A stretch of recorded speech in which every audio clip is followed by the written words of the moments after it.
Hello, everyone, and welcome back to the Erasmus Expeditions. We are here tonight with another Erasmus Expeditions Presents.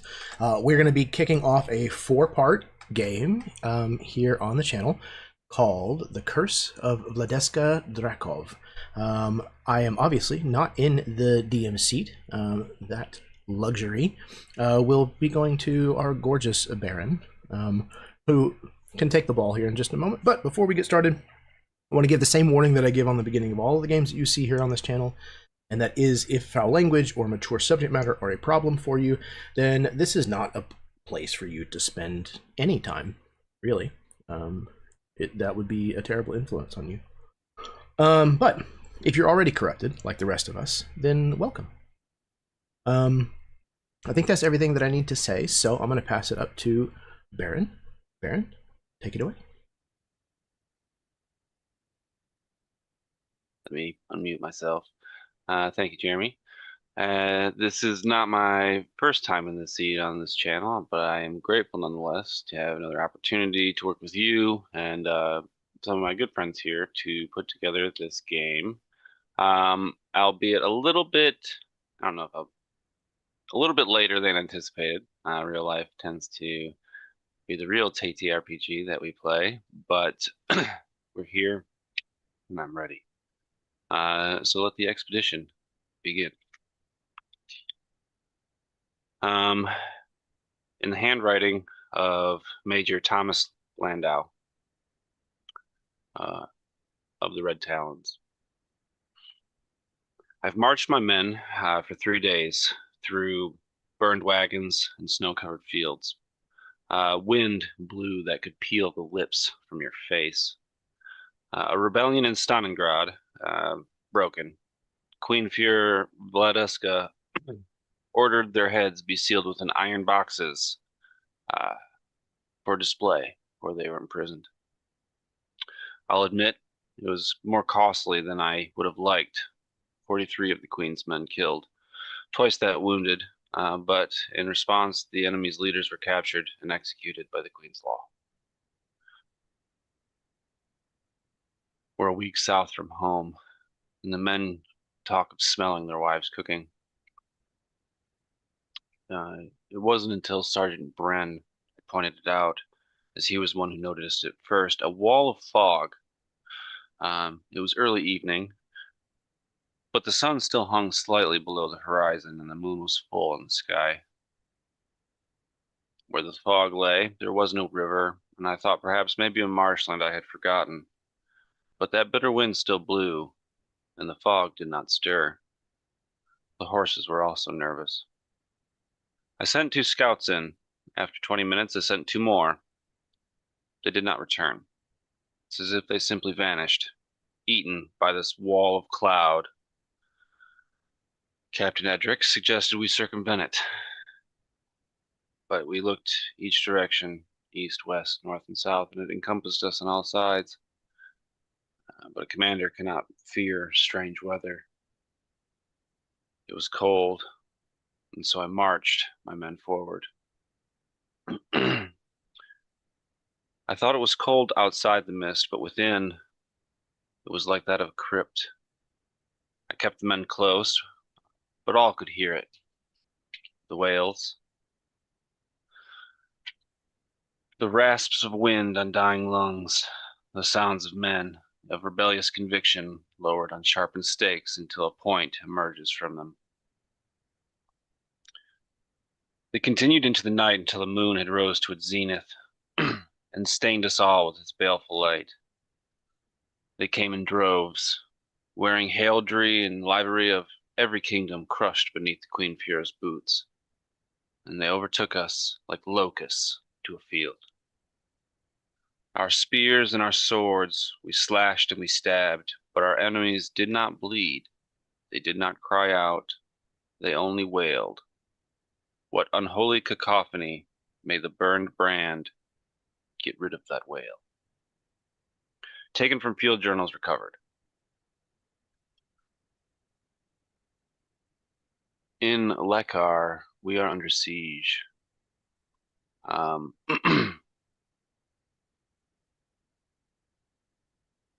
What had once been fields and grazing pastures has long disappeared beneath the endless host of shambling corpses. Thousands drifted through moonlight mists, emerging as a pale veil and silent wave.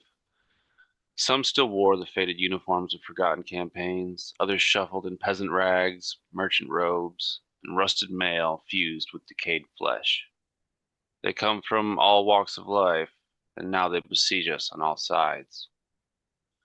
The air smells rotten, like wet earth and old blood, as if carried from old battlements and suffocating waves, filling the lungs and clinging to clothing on everybody, every soldier, every person. And then again, the noise comes, the wail.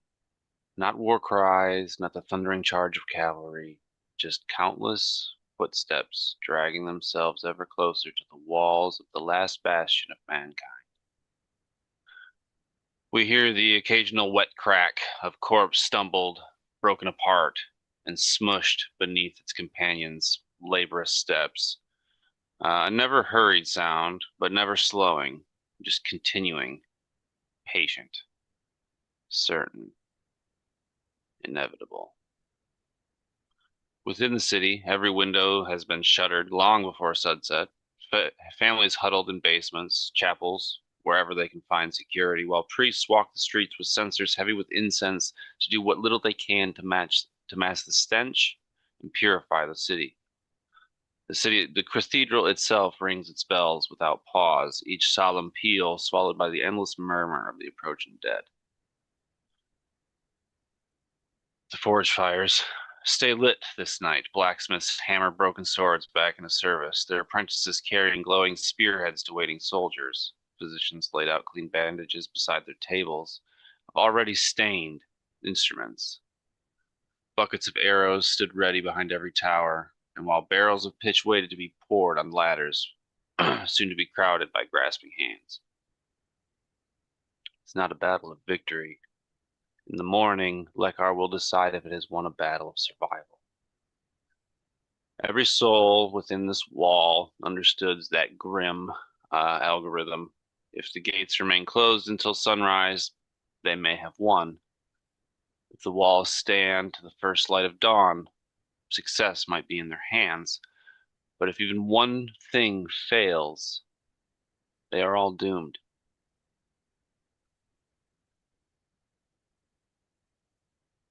This ocean of dread and death surges forward. The timbers creak of the wooden palisades, where long before patches of wall are rapidly repaired. Along the battlements, officers draw their swords, signal fires blaze in every tower. Captain's voice rings out across the wall. Shields! And hundreds, or all as many as they can muster, all wearing the red tabard of the talons. Answer is one. Spears lower. Shields are pulled close. And the siege of the full moon had once again began.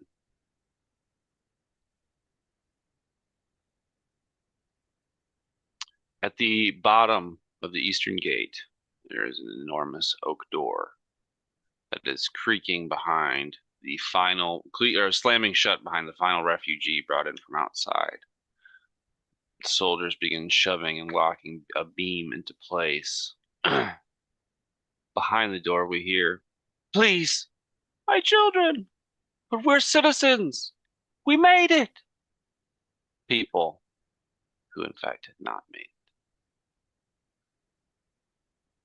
Maraza, you stand beside this eastern gate. You are no less than 30 feet away from people outside the sanctity of Lekar's defenses. There's only two guards operating this porthole, basically, in the eastern side. Can you describe your character and maybe what's coming across your mind as you see this event take place? Yes, I think we actually start by seeing a crow, a black feathered bird with one sort of milky eye. It's the right eye, and then one just ordinary black eye that is sort of circling over this gate, kind of keeping an eye from above. And as the camera, I imagine, zooms in on this one milky eye, we see there's like this little mote of yellowish green fire dancing in that eye. And then we transition from the eye of the crow into a charred and empty eye socket in the face of a woman who's probably in her early 30s. There is heavy scarring around this eye and on her very angular and pale face. Um, she has short jaw-length black hair. Her right eye, unlike the crow with its milky right eye, her right eye is still intact, and it's a soft, almost purple color, but it is hard and cold as it looks at this wooden door, hearing the screams of these civilians. And again, she's maybe about 5'4" in height, wearing this sort of like hooded, black dyed linen robe over just simple peasant's garb, a tunic, breeches, boots. She does have a silvered rapier at her hips, two daggers as well, a black dyed leather satchel, and probably most eye-catching, apart from the fact that she does not have a left eye, um, is what looks like this iron chain around her neck that has a hidebound book, not very large book, but a small book sort of attached to the chain. Um, and every now and again, her one remaining eye will go milky white, just like the crow's eye, as she will look through the eyes of her familiar carrion, to kind of judge I guess, the distance between the encroaching dead and these civilians that are desperately trying to convince the Talons to open the gates in this situation. I mean, there's two men. You probably don't recognize them as Talons come and go. Hmm. But one, it's the kind of the classic duality. There's one kind of stockier, shorter guardsman. He has um, like a deep chestnut kind of hair with a thick mustache, with like this bucket helm. He wields the spear that stands next to him, like double his height, and then beside him is this lanky, um, probably bald. Uh, this man doesn't have any facial hair at all. He has no eyebrows or anything. He's just completely Hmm. hairless, and he is the one putting the bar in the way. What do you say to them? Can she tell by looking through her flying familiar's eyes if it would be possible to try to go out and get these people before the undead come upon them, or does that not seem possible based on what she can tell from the sky? I mean, realistically, um, the people outside have minutes. Um, if you open this door, they will shut it behind you. And she thinks about it for a few moments. Imagine one hand, her left hand, which is actually missing two of its fingers, kind of runs over some of the scars on her face. Some of them look like battle wounds, others look more intentional, like they were done to her, as she hears those screams. Can she see how many people there are, Baron? Is it just like one or two, or is it like a lot? There's probably 2 dozen people outside, and it's like there's a family of 6. There's like a couple straggler individuals, but then there's like smaller clumps of people. There are women. There are children. She she thinks about this. There is a grim calculus of war that she is quite accustomed to. She has been a member of the Talons for 2 decades. Only recently has she been cast out. And the thought of opening these gates for these people, potentially unleashing the horde on the denizens of Lekar, it cannot stand. So I think she will actually move over to where this lanky individual, as you said, was sort of locking the plank in place, and she will assist him in putting the plank into place and sealing these gates. This is arguably something you've probably done many times before. Secure the wall. Lekar is the defense that keeps us alive. You assist this man, and he looks at you, and there is a look of disdain, maybe not out of recognition, but like, who are you to help a Talon? No one asked you. And he even kind of like, as he sees you finish putting like maybe the lock into place, he kind of Thanks. Get away from here. She will nod wordlessly and just take a few steps back, and continue looking through Carrion's one eye just to see what happens. If nothing else, she has presided over deaths before. She has presided over impalements. She has seen impalements. Um, she knows how brutal it is when the dead get their hands on the living. And I think, if nothing else, she will pay these individuals the final respect of witnessing their end at the hands of this horde through the eyes of her familiar. You turn and you begin moving away from this eastern gate.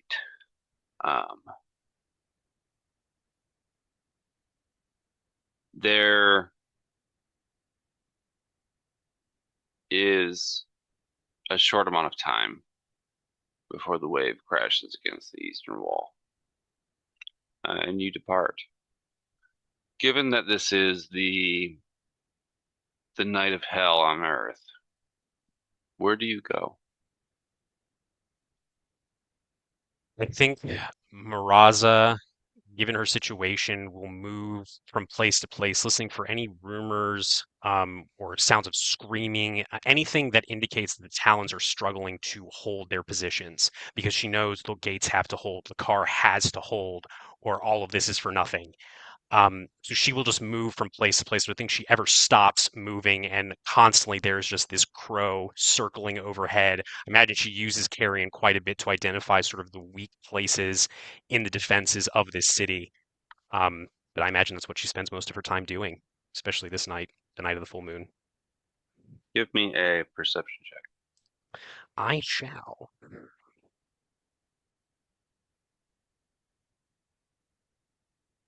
First roll of the night, that is a natural 1 for a 5.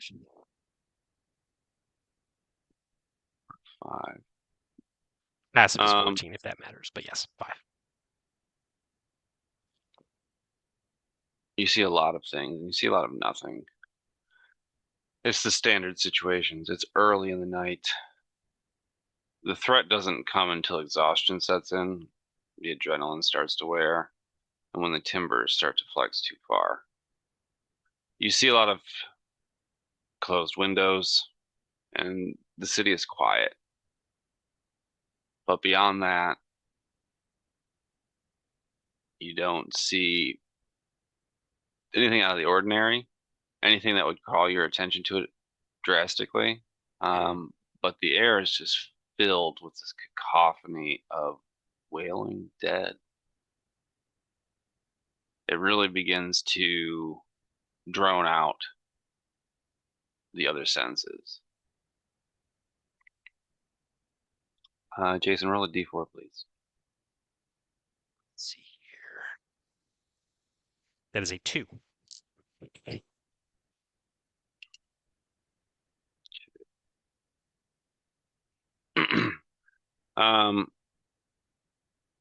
We find ourselves the morning after, as the time passes, we see the moon rise, the screams, and it's almost in like a fast-paced motion. The sun rises again, and we find ourselves the following day. We stand in Lekar Square. There are probably 50 to 100 people kind of situated on one end, and the far end lays primarily empty except for a hastily erected set of pikes. The morning is an ashy gray. The smell of death and rot still lingers in the air, and what's worse is now there is a light mist that seems to hold all of that right on top of everyone.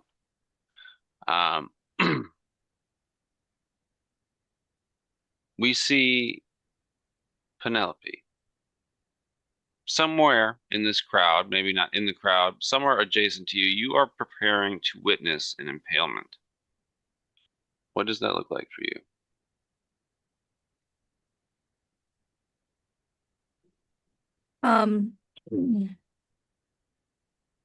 So preparing herself to witness an impalement. at one point was a ritual of deep breathing, saying this, this is the way it's supposed to be. Now it has become so normalized that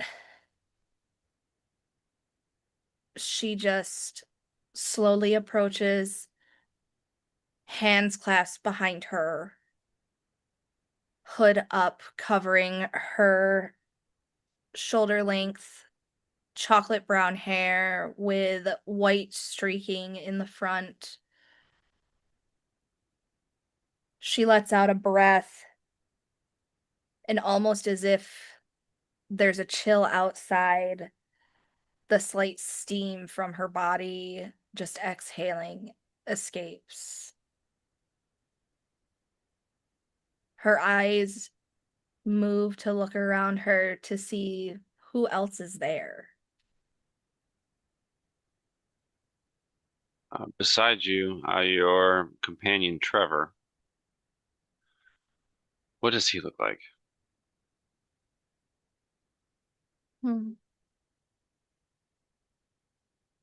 Trevor is about 6 foot tall, blonde, shaggy hair with a bristling mustache and smoky gray eyes.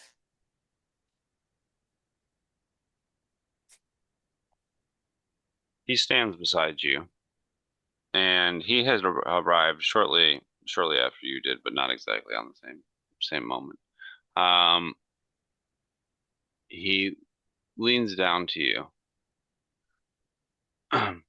Penelope, have you seen Johann?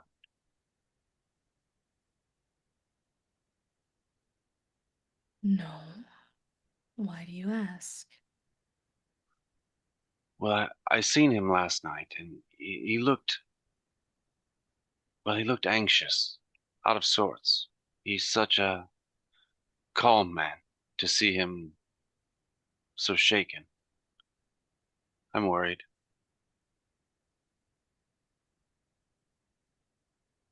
I see. Maybe we will have to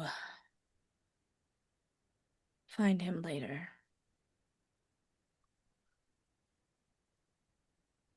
Truth be told, I also fear we might hear his name called, for those about to. And he looks over at the sharpened stakes.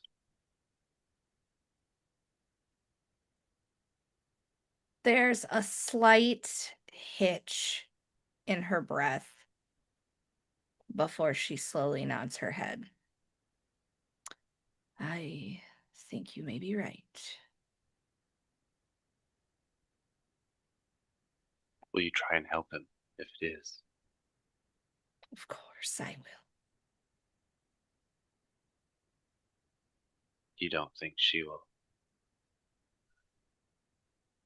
And he kind of looks out into the crowd.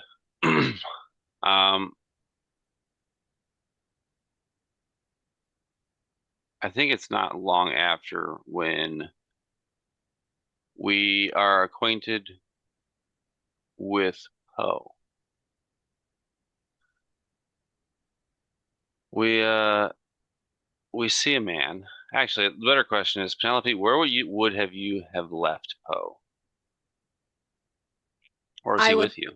I would have probably told him to come with me, but stay about like 15, 20 feet back. It's probably at this time you turn around and you see Poe, who's kind of standing amongst the people in the crowd. Are you guys in the crowd? Did you say that? Mm-hmm. Poe, can you describe yourself and the now vacant look in your eye? He is about 5'7". He's got black hair and he's got a hood up with a mask like half over his face, like kind of diagonal.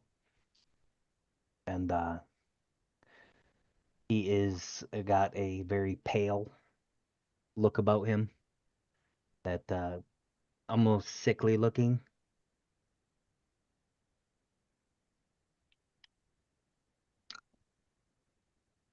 And he is standing back watching, keeping his distance until he's called.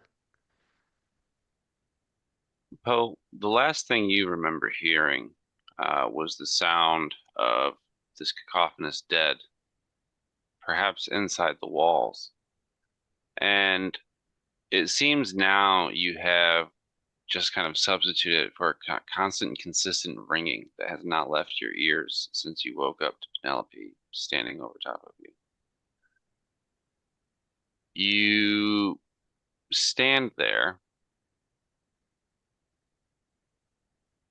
and it's hard to tell if you're actually breathing. I need you to roll a perception check.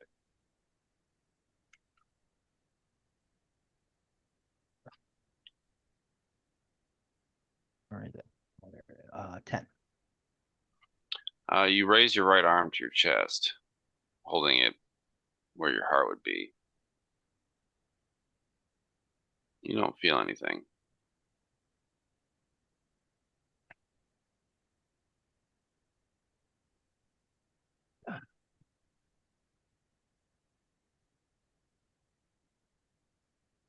I breathe heavily and see if I can see my breath in the cold morning air. You what feels like manually inflate your lungs with oxygen, but it does not mist in the air. And he says, "What the hell?" And he's like, "Why is my voice? What?" And he reaches up to his neck and he feels the bite mark on the side of his neck. He's like, "No." You feel like the large absence of flesh that would connect portions of your neck to your face and skull. You're able to conceal it with a cloak, but a person with this kind of wound would have bled out in minutes.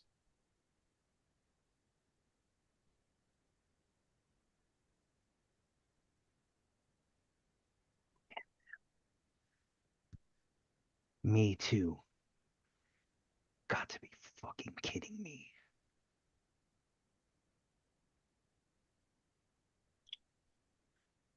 And he looks to Penelope as he's like to see if she's calling him forward or if he's gonna remain in the shadows.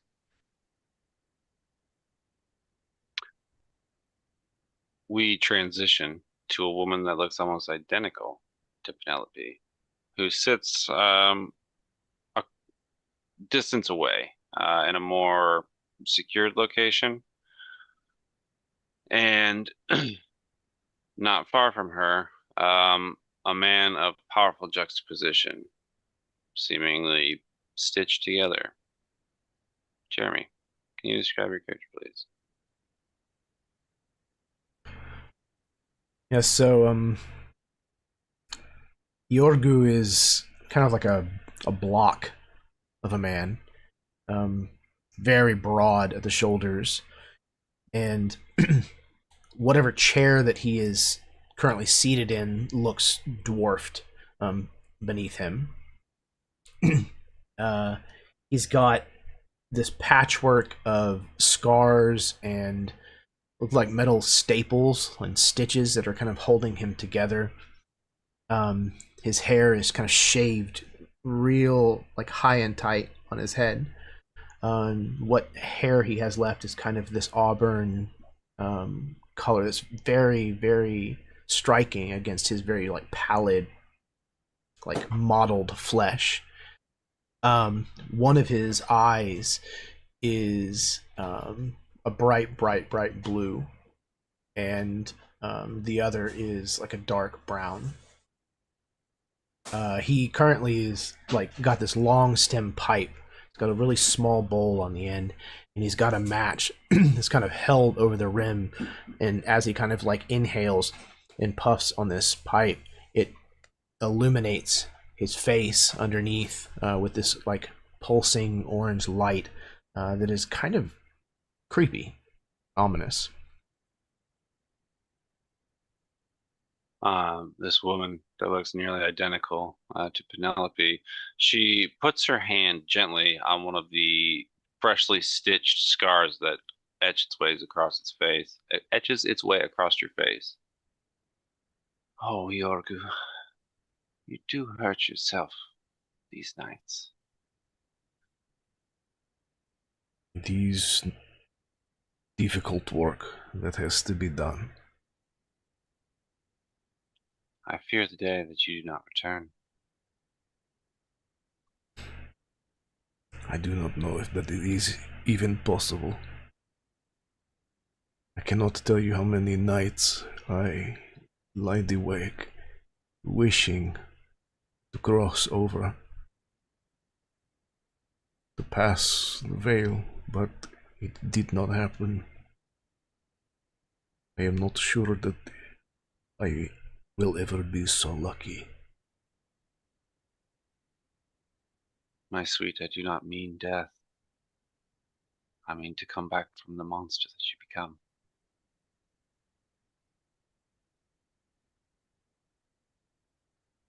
And I do not know that this is possible. The monster I have become has always been inside of me. It now just lives outside of me, too.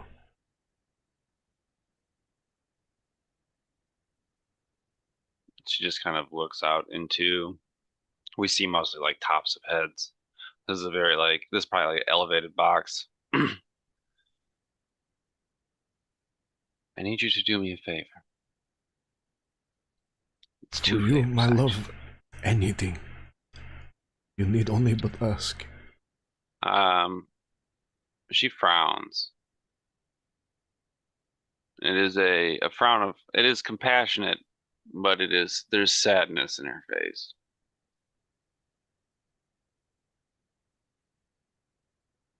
I hear the doctor has gone missing and is wanted for questioning. And rumor has it treason. If they catch Johann, they will kill him. We will see him on one of these very pikes. Then And that is my what? first favor. I would ask you find him. Certainly. Yes. Do you have any place where I should start looking? That leads me to my second favor. I need you to find my sister.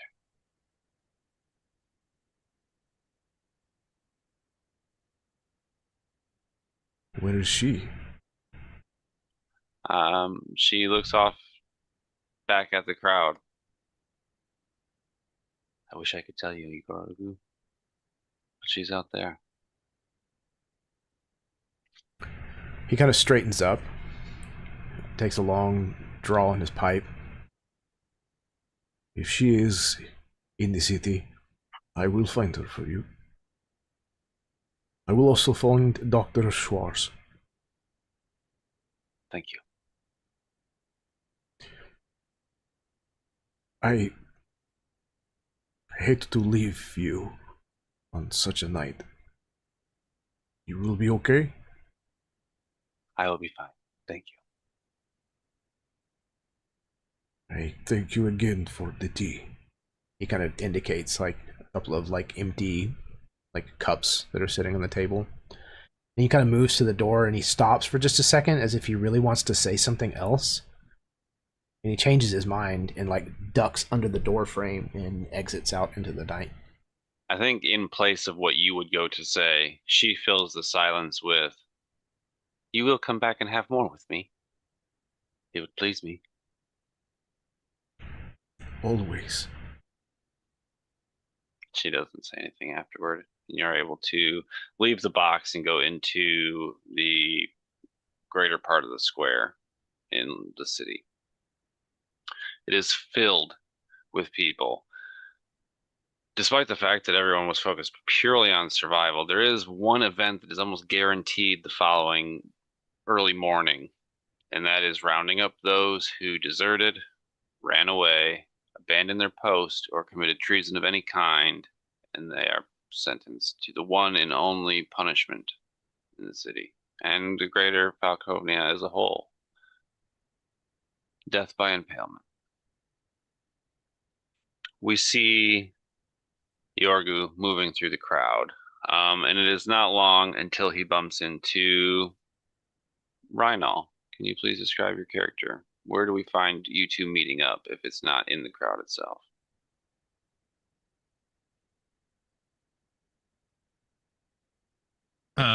Rhynal is just, for lack of a better term, at first when you see him, a shadow of a man. Not because he's easily looked over, he's blending in. He's just this big hulking person, just all in black tattered cloak. There is a massive sword strapped to his back, and it has been cleaned of the gore of recent events, but there was so much that it could not all be removed. There is definitely tatters of undead that he's recently fought just hanging off this blade on his back. And I think he's at the edge of the crowd, leaned against some pillar, some post somewhere, watching the happenings, but also trying to catch his breath. Have we met before? You think so? I'm cool with that. Okay. So I guess Yorgu kind of inadvertently tries to move out of somebody else's way and just like hard like shoulder checks into you, and he turns around. Apologies. Oh, hello, Rhynal. Hello. Bumping You into- survived another night, I see. There's work to be done. I'll survive until there's no work to be done. Yes.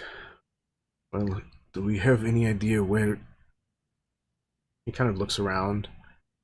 Where Dr. Shores may be? You think he may be one of the ones caught in this net? It wouldn't surprise me. I haven't heard any rumblings. I've only recently arrived. Rhynal, you seen Johann last night. He looked frightened and he looked panicked. But you yourself were kind of in a state, if you will. Where did you see him? Do you remember? I think that Reinhold has only recently arrived in the city, so I'm thinking that maybe he saw Johann on his way here.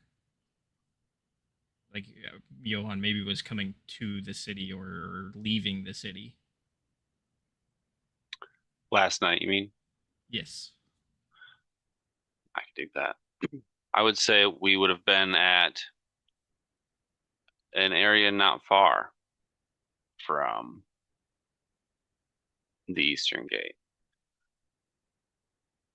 Probably south a couple of blocks. But when you seen him, havoc had been wrought in this neighborhood as that eastern portcullis had been breached or opened. And Johann was fleeing the scene. A lot of people died in those eastern neighborhoods and districts because that portcullis was opened.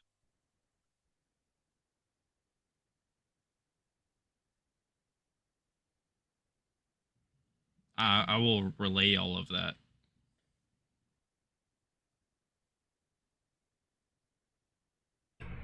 Well,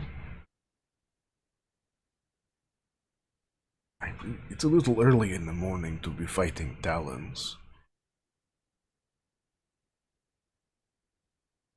Do you have Is it ever too early?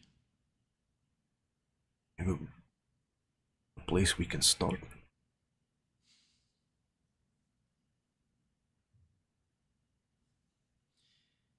I made someone a promise that I would find the good doctor.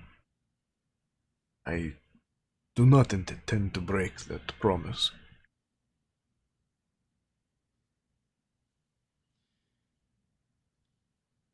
I don't know how much Penelope might know, but she's probably here too.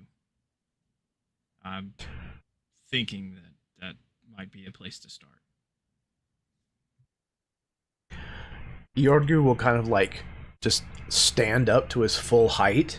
He usually like walks fairly well hunched. So he's just going to kind of extend himself up. I imagine he probably stands above a good portion of the crowd, and he's just going to kind of use his vantage point to see if he can't spot Penelope. Roll perception. I rolled dice. No, that's a 9 total. You can't see Penelope, but she isn't the tallest lass. You do see Maraza moving swiftly through the crowd. Oh. He kind of points towards the direction of Maraza crossing. Here comes trouble.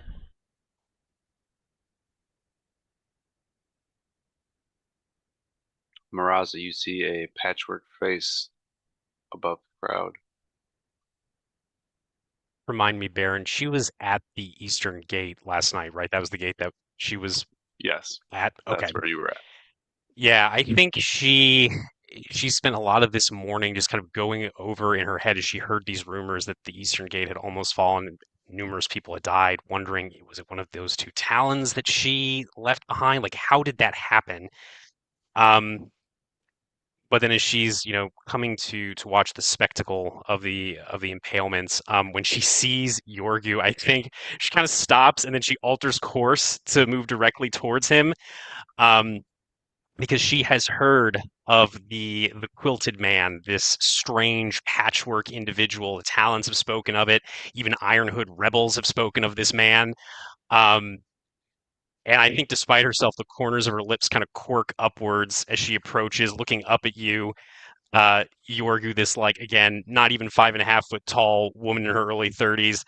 She says, "You, I think I know you. You are, Quilted Man, the Quilting Man, yes? Yeah, nicknames. They are wonderful, but we don't choose them. My name is Yorgu Borze.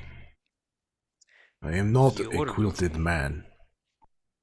I mean, you are covered in scars, but I suppose I am too. I will confess, and she kind of leans in a little bit, I am weak for a man with scars. But, you seem like you are looking for someone. Did you lose someone last night? Lose track of someone last night? Doesn't even like acknowledge you at all, Rhinal. I think this one purple eye is just focused on Yorgu. Maybe I can help. Is it obvious that she's a Talon? She's wearing no Talon iconography right now. Mm-hmm. He says, "Yes, I am looking for Miss Penelope." Penelope. Does she have a surname? Montelier. He kind of like keeps looking. I Do think you know her? you see like this little, again, there's like this little mote of like yellowish green flame kind of in this like charred and empty left eye socket. It flares a little bit when you mention the surname Montelier. I did know a Montelier. A Talon, actually, funnily enough. Are you in trouble, Yorgu? And friend. No. Just kind of glance over at Rhino. Of course not. He kind of looks almost like ashamed. Well, I know what she looks like. I could help you search, of course. By the way, I apologize. I am Muraza. Some people call me Deadeye, One Eye, Cyclops. People are not very creative with their nicknames, but you know that. Tell me about it. Mm-hmm. Well, I can certainly help you look. You Have are an eye in the sky. She kind of flicks her eye up, and you see the crow circling overhead. You have a talent for finding people? I do. There is perhaps another that we may ask for your help in finding. Maybe Oh. if you help find Miss Penelope, we can ask about our other friend. And he kind of looks to Rhino as if like, is this a good idea? Why don't you tell me the name of this other friend? Oh, please. I don't think Rhino gives you any body language that says no. It's more of like a be cautious.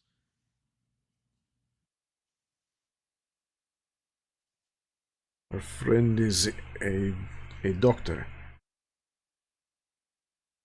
Dr. Johann Schwarz. Do you know this man? Kind of tilts her head to the side. The smile kind of falls away. Slight smile. She looks at you a little more coldly, a little more suspiciously, Yorgu. And I think her eye does kind of wander over to you as well, Rhino, before she refocuses on the quilted man, and she says, "How curious. Two names that I know in a very short period of time. Maybe it is fate. Maybe it is something else. Who do you work for?" I work for no one. Everyone works for someone. I seek Miss Penelope because her sister has asked for me to find her. The doctor, as I said, is a good friend and he's missing. I must find him. If you can help, then you are welcome to stay with Reinhold and myself. If not, I would very much appreciate you stop with your questions. How do you learn more about someone you are interested in, Yorgu? You ask them questions. I will help you find Miss Montelier, and perhaps I will help you find the good doctor as well. He is known to me. He is, kind of furrows her brow. He is a good man in a place where that is not especially common. I think that's probably the first time where Yorgu like actually will look at you and consider you whenever you say something about him being a good man. Yeah. I think she's definitely not as scarred as you are, obviously, but like she is, I think especially like you see like the two missing fingers, obviously the missing eye, like this is someone that has been through some stuff. Definitely not comparable to your own experiences, but there's stuff going on. But yeah, she will look from you to Rheinald and then say, "Well, do you both know what Miss Montelier looks like, I assume? So let us separate, divide and conquer. Find her." Okay. Jason.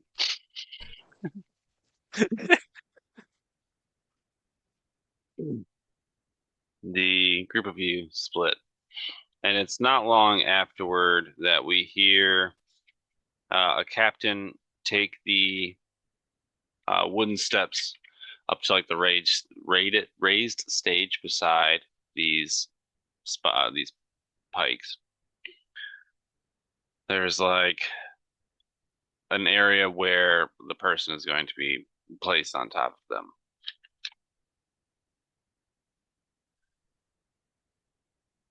The man calls out a decree. By order of the Queen Fuhrer, all those guilty of treason, desertion, and otherwise cowardice in the face of the great threat have been sentenced to death by the only true punishment here in Falkovnia. Death by impalement. Those sentenced to die. And it's almost with each heartbeat, some of us without, that we go through this list. Victor Selk, Emily Dreyfus, Karina Nussbaum, Eric Haber, Thomas Eisen, Karl Glasser. This man, he keeps reading names, and you're waiting for the inevitable Johann Schwartz. And it's as each of these names are read, the person is pushed up the steps, they're onto the raised stage, and a group of 3 soldiers pushes them to their death. At the bottom of the list, we hear a name called Johann Schwartz. No one is pushed up on stage. I said Johann Schwartz. Still, no one takes the platform. There's a murmur. Many people know Johann, this man that many would recognize as a modest, humble man, hair color of straw, held in a ponytail at his back that goes to mid-shoulder. He was heavily disfigured in his face, as if skin had kind of been like stretched to make it work. But he was a good doctor. He helped many less fortunate to find medical and surgical assistance where they needed it. To hear his name in a list of traitors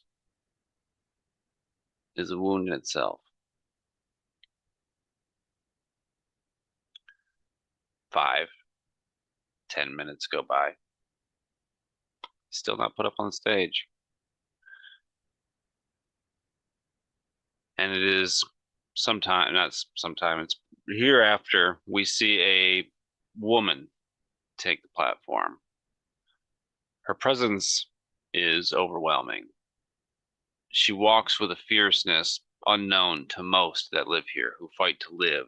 She fights to dominate. The waves of death are but an obstacle to this woman. She removes her falcon-crested helmet and holds it at her side. She is in full regalia, a brutally black spear, simple but cruel, held in her right hand. It's almost as if she's speaking normally, and it carries across the entire square. In this, as in all things, I am fair. She stands there for a moment. And she takes a step back and begins to disembark from the pillar of the stage. So as of right now, we have Rhino, Maraza, and Yorgu spread out in the crowd. Penelope, you stand with your companion Trevor, with Poe a few paces behind you. If he's not here, there is a fighting gamble for one other place. And this place is familiar to everyone as well. It's usually the second thing that takes place on this morning. And that is the great burning of bodies.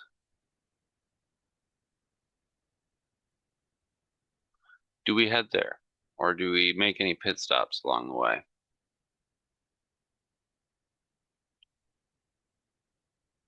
I will say, I Yeah. think when Vladeska hears, when she emerges in her attire, in her regalia, although I imagine by this point, Yorgu and Rhino and Maraza have sort of separated a little bit, Maraza freezes like a moth to flame. She's watching with this one purple eye just riveted on the Crimson General, this war goddess of Falkovnia, just completely wrapped with attention. And then when she leaves, there's almost like this slight sag to her shoulders, as if something vital has been lost. And then she just shakes her head, and she will resume looking for Penelope.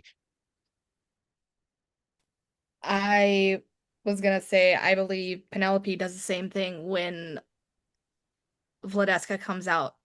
Her whole body just stiffens. But instead of watching her, her eyes instantly cast down to the ground. And her head is tilted in the slightest of bows, almost as if she's not allowed to set her eyes on her. And when she disembarks and it's all said and done, she doesn't even look at Trevor. She just says, I have some business to attend to.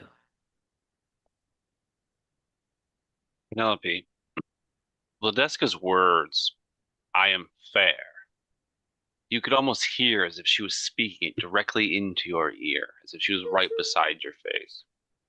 And as she disembarks, you disembark, and you can't help but hear the murmur of thoughts, yours or otherwise, leaking around in your head. That traitorous doctor will die. I will find him, and I will put him on a stake for what he did on the East Gate.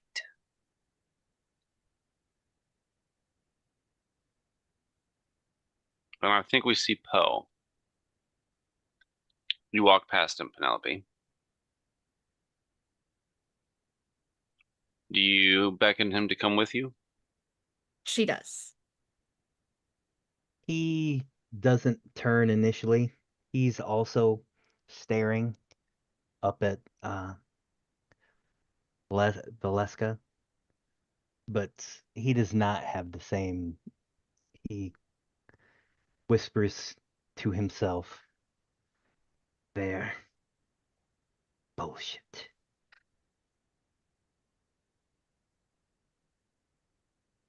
And then you They're turn my and ass. follow her.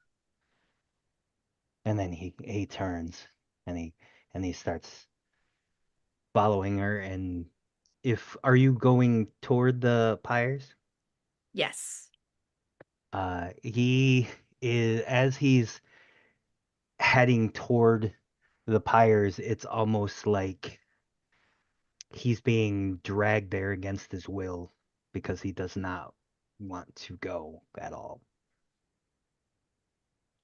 At the mention of pyres, Poe, what does that bring to mind?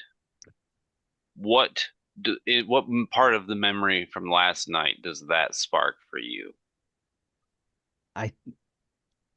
He thinks back to what the pyre means to him, and before all the extra soldiers had come and the town was still waiting on reinforcements, the orders were given out for conscriptions, and his pregnant wife and son were put at battle stations, and he lost his wife and a couple months ago because they had her at the wall.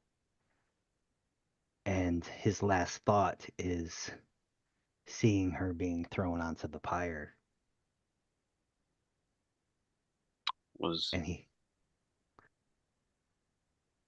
And he is not wanting to go. Valid.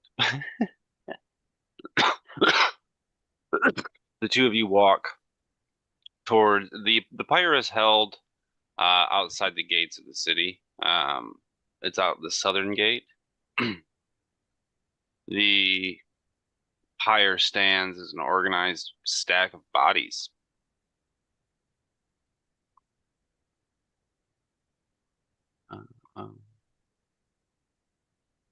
There's no southern gate. It's the northwestern gate. It is an organized stack of bodies. We see 24 men all dressed in very similar garb. The only kind of like collective that has been organized in any kind of identifiable way outside the Talons with their kind of overbearing regalia. We see the branded folk, the clergy of the brand. These men wear tattered gray robes that are stained with soot and ash, and wherever you see bare flesh, it is a puckered pink of healed burn. Some, their whole arms, their faces, all this just mottled pink. of brand after brand. You hear Monsignor Peter Wellman speaking in front of what would be like the assistant, not necessarily great, like these are the undertakers, I guess. They're the ones stacking the bodies. They're not of the church. They are the undesirables that the church has hired to move the bodies into a desirable position. Coating them in anointed oils and preparing the pyre. You hear him preaching of the great flame in the sky that burns within us all, the very lights of the stars that power within us, and how this searing heat is the only thing that can keep us pure. This searing heat is the only thing that will prevent us from coming after our loved ones when we die. For once the flesh is burned, it can never return again. Or so they would have you believe. He stands amongst the great many burned clergy, a great horrific pile.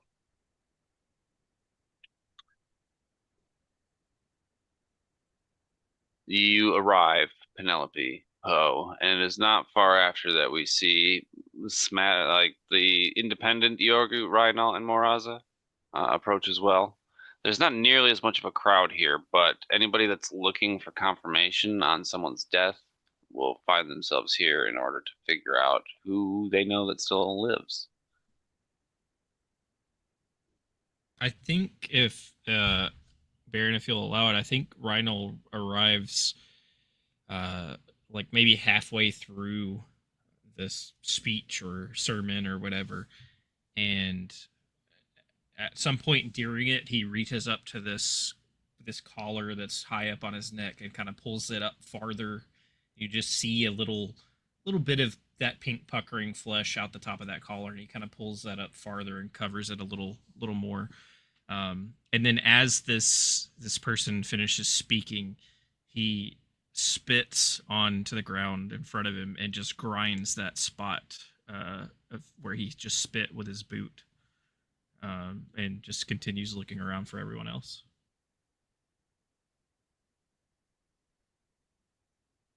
Yorgu, Moraza, is there anything specific about how you approach?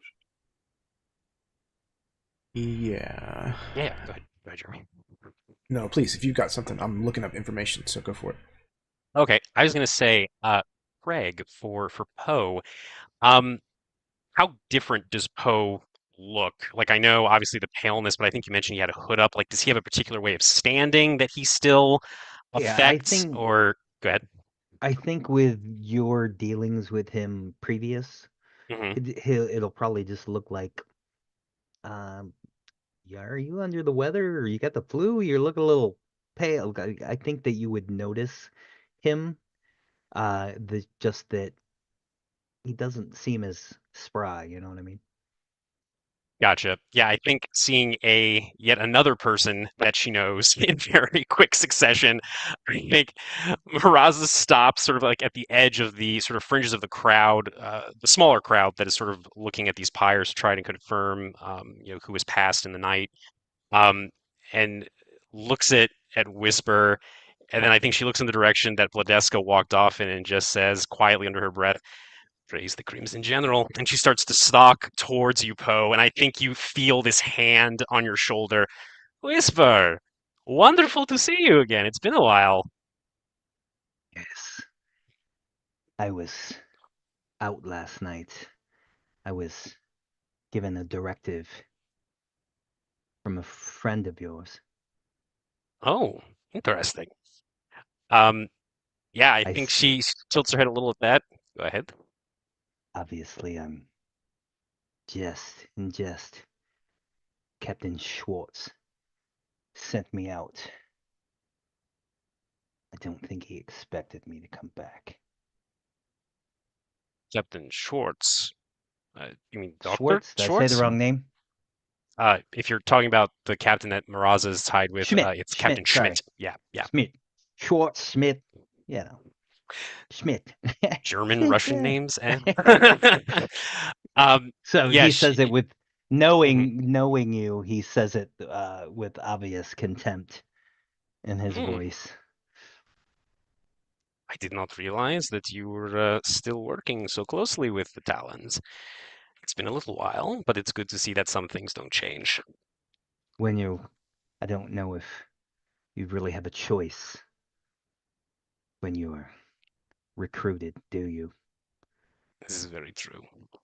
And she kind of looks past you to you, Penelope. Penelope, good to see you as well. Just running into all these familiar faces today. Certainly we are. Mm-hmm. There is it.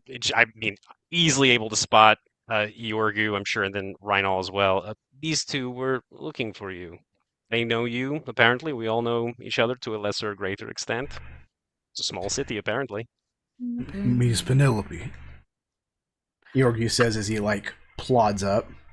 I think that's when Penelope's hood comes off and you instantly see that she and Isabella have the same exact face.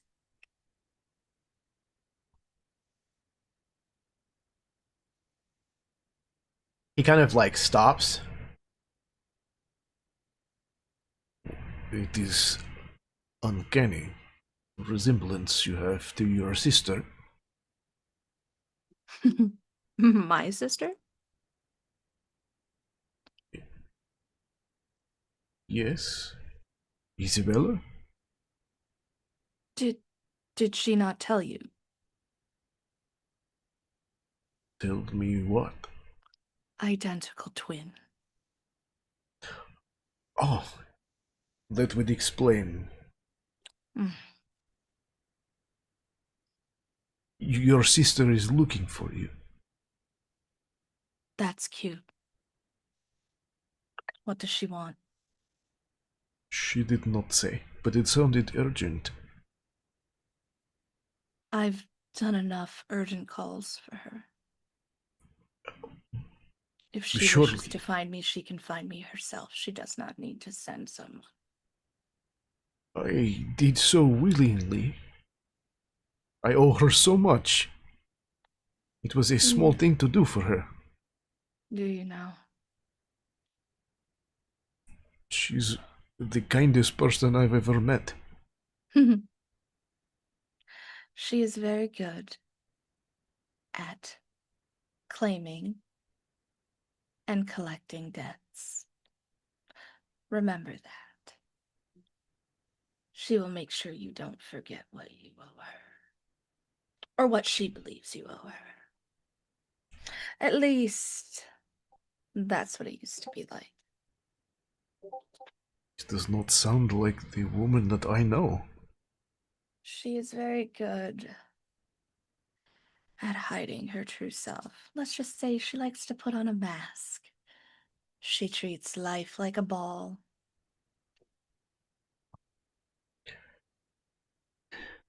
I suppose that I will break the news to her softly then, that you do not wish to be found. Is there a place perhaps I could tell her that she can find you? Some place where you are staying? You see her pause for a moment, and even though, as she spoke, her facial features moved naturally with smiles and laughter, there's nothing behind her eyes. And much similar to Poe, she has this very pallid, almost gray-like tone to her skin. And she goes, you know, I will let you take me to her. I suppose it has been a while since we've talked. I would like my name back.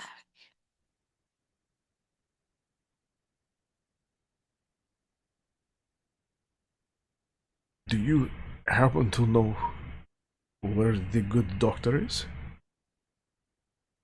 Anyone happen to know where he may be? This is not something that you talk about outside. Wise. He's simply a missing person. We must find him. He is not Penelope, just a missing person. do you have a safe place where we could go? I have a few. Good. Perhaps you could take your sister to one of them. She And will then- not. She will not come Hmm? to any of my safe houses. If I must, I will meet her at hers. That way, I at least know where she is, so that way I can avoid it. Fair enough. I am a little curious about, kind of looks at the others with this one eye. Our mutual acquaintance being listed in the names of the people to be impaled. I wonder why. But because he was named, we should not talk about him openly, as Penelope has said. So let us tend to this sisterly affair. Do you want us all to come, Penelope, or would you rather go by yourself? I think I will be able to handle that one by myself, but we can speak of the urgent matter now. As long as you are sure. Sisters, they can be a bitch. Don't I know it? Hmm. I think Poe will slide up behind you and whisper, "He's not in the pyres. Do not see him." Penelope will nod. Wasn't someone told that he was at the Eastern Gate last night? Or am I misremembering that? I think Rhino said, Oh, or was I it believe Penelope? in one of them. Penelope Yeah, overheard okay, it. never mind. Oh, Disregard. Penelope overheard it. Got it, got it. I was just making sure. So I was Penelope like, don't we overheard know, Somebody like, overheard. kind of thoughts where he that may was? not have been hers, but Yeah, yeah. Rhino, who had an eventful night last night, was adjacent to whatever had happened on the Eastern Gate. And so it seems details put together after you had left Maraza at some point while you were doing your thing. Trying to help people, trying to save the city, my thing. Punish those who flee. Who knows? Absolutely. Deserters deserve, death. Anyway, continue. The Eastern Gate, the Southeastern Gate, was compromised. Okay. And hearsay would have that Johann was in that area as well, looking very sketchy. Okay. I want to be clear, since people are getting impaled, Rhino was allegedly adjacent. He may Allegedly. have been. He may have been nearby. Allegedly. Allegedly.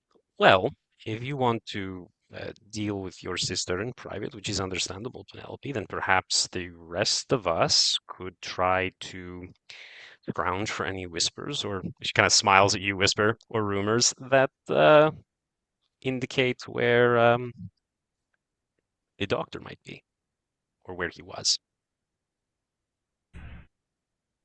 I saw him earlier in the evening last night.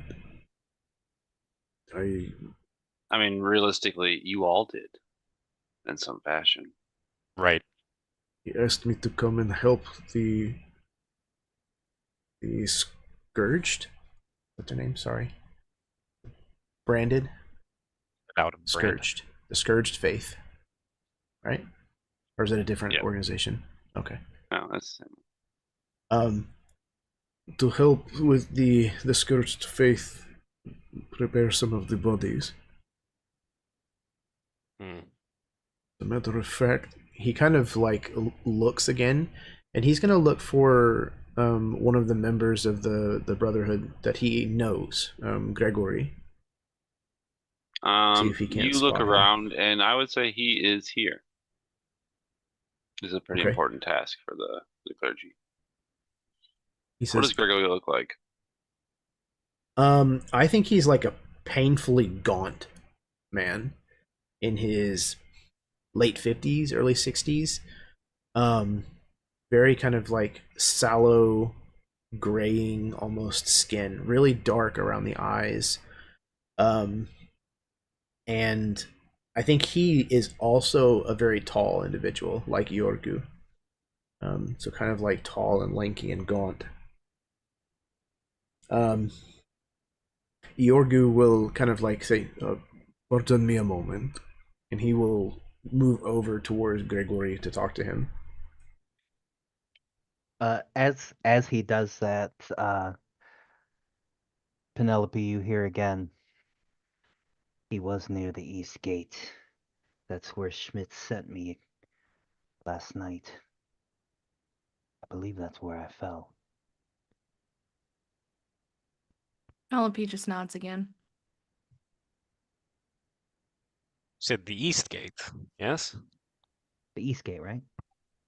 Southeast Gate. Yeah. I was there last night.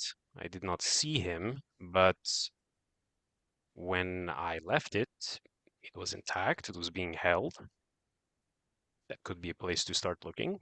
Since it seems she kind of watches as Yorgu's lumbering off to go talk to this devout of the brand. Since it seems we are splitting, Whisper, why don't you come with me? We could go to the east gate while Penelope deals with her familial matter and looks to you, Reinald. Do you have someone you'd like to talk to, or do you want to come with us? I think he'll look to Penelope, as you say that, to get confirmation that that's what is acceptance of what she's willing to let him walk. Go on. You'll be okay. I'll take good care of him, I promise. We've worked together before, actually. Isn't that lovely? It is. It's very rare to find talented and competent people. They shouldn't be discarded so easily. And she's going to start walking off in the direction of the eastern gate. I do think she kind of shoots you this like one-eyed look over her shoulder, Poe, and then kind of like crooks a finger and is just going to continue walking. Yeah, he's getting away from the pyre with a quickness, so he will happily head away. The two of you walk. Penelope, you are going to see your sister. Yorgu, you're going to see Gregory right now. Rhino, what are you doing? I might go with Yorgu. I don't know that I want to be near Sure. this gate that I may be adjacent to. Sure. Allegedly. Allegedly. If you're guilty conscience, right? Rhino, Yorgu, you approach this man who I almost picture like he kind of like is hunched at this point, just like his height is like the gravity's just pulling him back down at this point in his life. Oh, Yorgu, my boy, it's good to see you.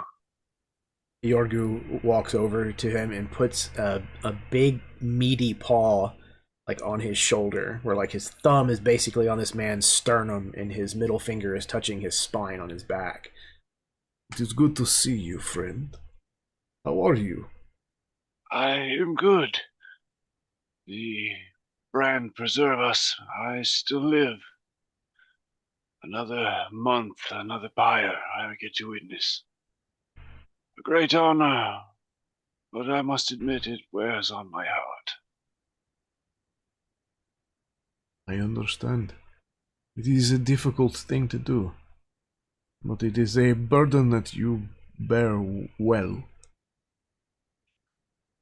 I fear it is pulling me closer to the ground as we speak. Ah, young Reinhold, I see you back there. Come forward. Reinhold will step forward. You look good, boy. You're eating. As often as I can. As we do. You always had the build of someone who much more capable.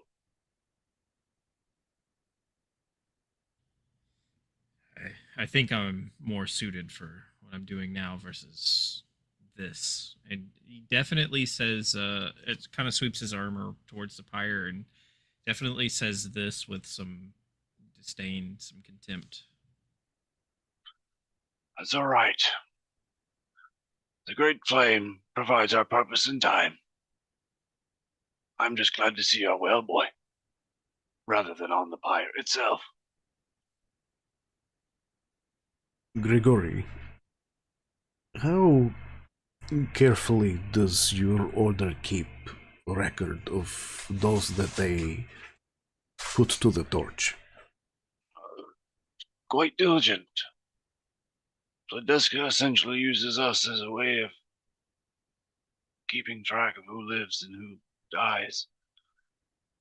The census Do- keeps track of those who are alive. Well, that only happens once a year. Do you happen to have records from last night's attack? I have not looked at them myself, but I probably could acquire them. You looking for someone? Yes. And he kind of like shoots an uncertain look at Renal. There's someone Both of who you is... roll oh, an go ahead. insight. Roll an Hmm. insight. Don't imagine that's a good one. Especially not starting like that. Insight. Ooh. Yeah, that's a 4 for me. 19. Continue is what you're gonna say, Orcus. There's someone who is missing and was slated for execution this morning, but is unaccounted for. You speak of Dr. Schwartz. Yes. Uh, Yes. Rima, you see there is actually I would say this more maybe even comes from like prior knowledge with him, and that gave you some insight to the scenario. There is some reverence in Gregory's voice to Johann Schwartz. I think that I think Rhino looks to the quilted man and just says, "You can speak freely. We can trust Gregory." Yes, of course we can. It is very urgent that we find a good doctor. Is he... Do you think maybe... He almost like can't bring himself to fully say the words. Would any of your order have perhaps found him last night?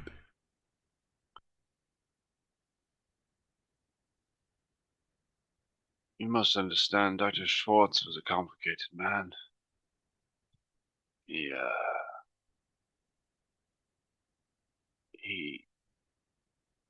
what happened to his face? He did that to himself to hide his identity. And though he was known, that face was largely kept secret from Queen Fiora. I have not seen him, but I can check the record. If you could, that would be some solace to know that we can at least not search here any longer. I'll be back. Thank you, Gregory. Once again, I owe you. You owe me nothing. He's going to pursue his leads. Penelope, where would you meet your sister at? I would like to assume that Yorgu told her where she might find her sister. I mean, given that you guys have a very close bond, or at least did, I almost pictured it as like she has a carriage off a side street, and you turn the corner, walk directly to this carriage, open the carriage door, hop in, Yeah. and she's looking out the other window. I And like it's that like, idea. sister. I like that idea. And she'll just look out the other window. They won't even look at each other.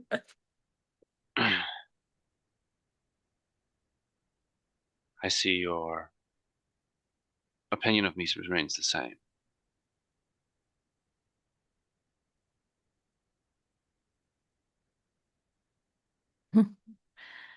Have you really changed after all these years? No. That's what I thought. But I could say the same of you. At least I protect what's mine. You act like I had a choice. You very much had a choice. When have I ever had a choice? It was always easy for you to just please Father. It was always easy for you to blame me. It wasn't that I blamed you at first. I tried to protect you. That's what you said, but it And didn't in feel the that way. end, you couldn't do the same for me. I'm not looking to point blame at you. I'm looking to talk. What is it you need? Our friend, Dr. Johann, he is missing. I know. Do you know where he is?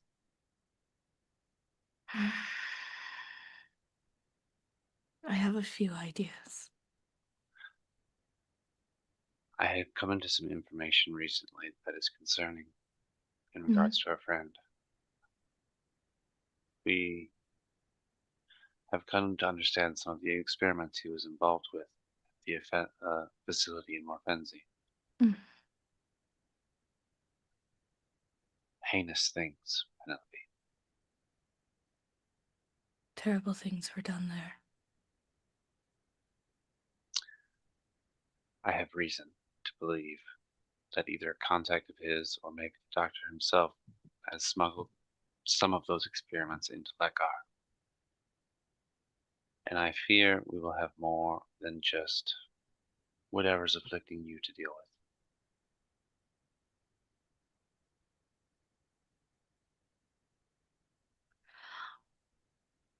I think at that, she actually turns and looks at her sister. The least you could do is call me by my name. Sorry. Isabella.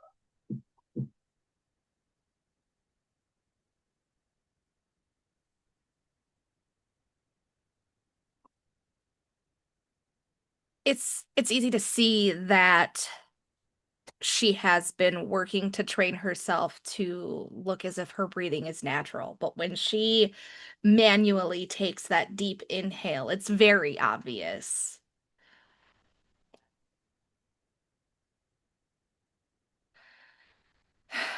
Is there anything else you need? When are you going to tell me what happened to you? Why is it that you want to know? Why wouldn't I want to know, Isabella? I died. I came But you're back. still here. That doesn't make any sense. It doesn't. But I'm here. That's all.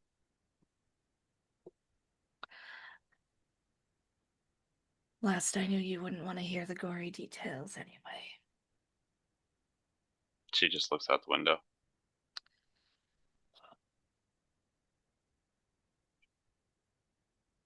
I think it's as she walks out, she pauses before she closes the door of the carriage, but she doesn't look back. Well, I may not be as fond of you as I once was. I do still care for my little sister. And there's a slight chuckle at the end.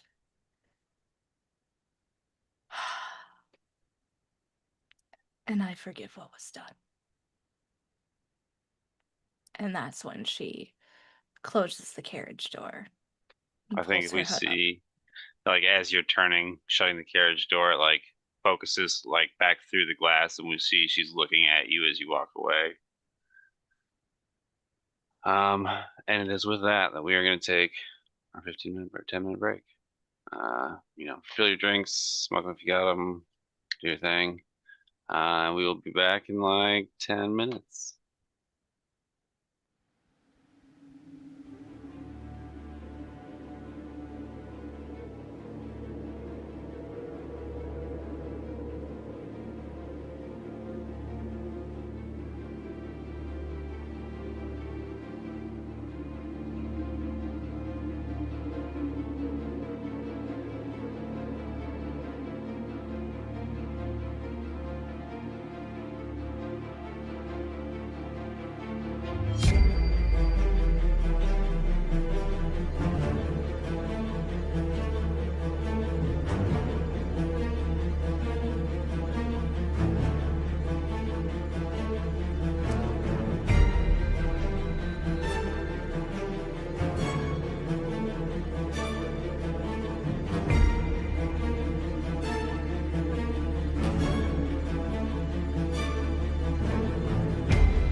All right, we're back.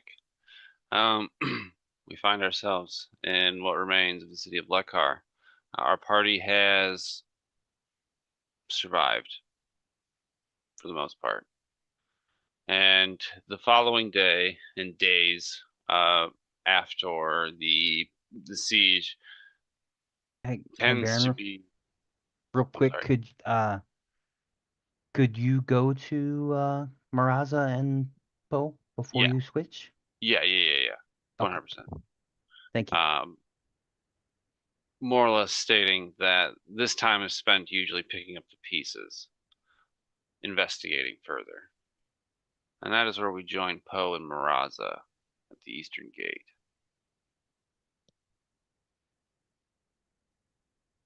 Yeah, I think she's looking around at the carnage, or what is left of the carnage that has been cleaned up.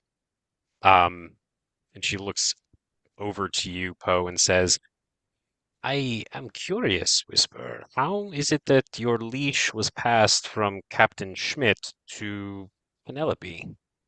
From one trueborn to another? How did that happen? As you know, we are who we need to be. And I am who I need to be when I need to be it. So, tell me, I saw you at the gates.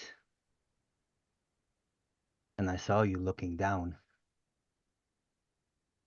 Did you consider letting them in? Oh, civilians? I did. But You know she wouldn't have liked that now, don't you? she? You know exactly who I'm talking about. I really don't. You're being very vague, Whisper. It's a little hard to keep up. Now, when you talk about leashes, now you were on a leash before too, weren't you? But you didn't keep your eye on the prize, now did you? What are you talking about, man? Just speak plain. You see, what I think you need is you have no room for advancement. Maybe if there was some upward mobility. Maybe if there was a officer position open for you. Maybe you could rise back in the ranks. He looks at you for a few moments, Whisper, and then kind of gestures down to her attire. I'm not one of the Talons anymore, Whisper. I haven't been a Talon for 3 years. I am trying to regain my former status, yes. So But your eye is on that prize then, correct? I don't know why you keep drawing attention to the one eye thing. It's a little strange. I am interested in reclaiming the good graces of the Crimson General, yes, as we all should be. And Schmidt has put many of us in harm's way, including being at the gate that failed, correct? Did not see him, but if you did, I have no reason to doubt you. Oh, he was there. That's why I was there. And maybe if he wasn't around, you could possibly move up. Is that something that you would be interested in? Of course, but I don't think that they are just going to hand it to me. There will have to be something else. Perhaps finding a traitorous doctor who I deeply hope is not, in fact, a traitor. But we will see. Or he could be gone. I would want to, if the need arose, I would want to deliver him to Vladeska myself, to the Crimson General myself, to make amends for past mistakes. Like failure of the gate? The gate was intact when I left it. There was no failure that I saw. It was guarded. You killed Christoph Schmidt, didn't you? No. That's why you are working with Penelope now, because he's dead, because he doesn't like to give away his toys. So now you're her toy. Interesting. I mean, I'm not going to shed any tears. The man was an ass, so good on you, Oh, I no. suppose. The man is an ass, and we both know that. So he is still alive. He was at the gate, and I Hmm. didn't see him at the pyre. But now, correct me if I'm wrong, but in our dealings before, Hmm? you said Vladeska didn't like failure. Crimson General does not like failure. My apologies. Remember who But you're talking to, Whisper. wasn't that the failure point? Gate? Yes. She looks around. It's possible. Now a good officer would have recognized any sort of sabotage, correct?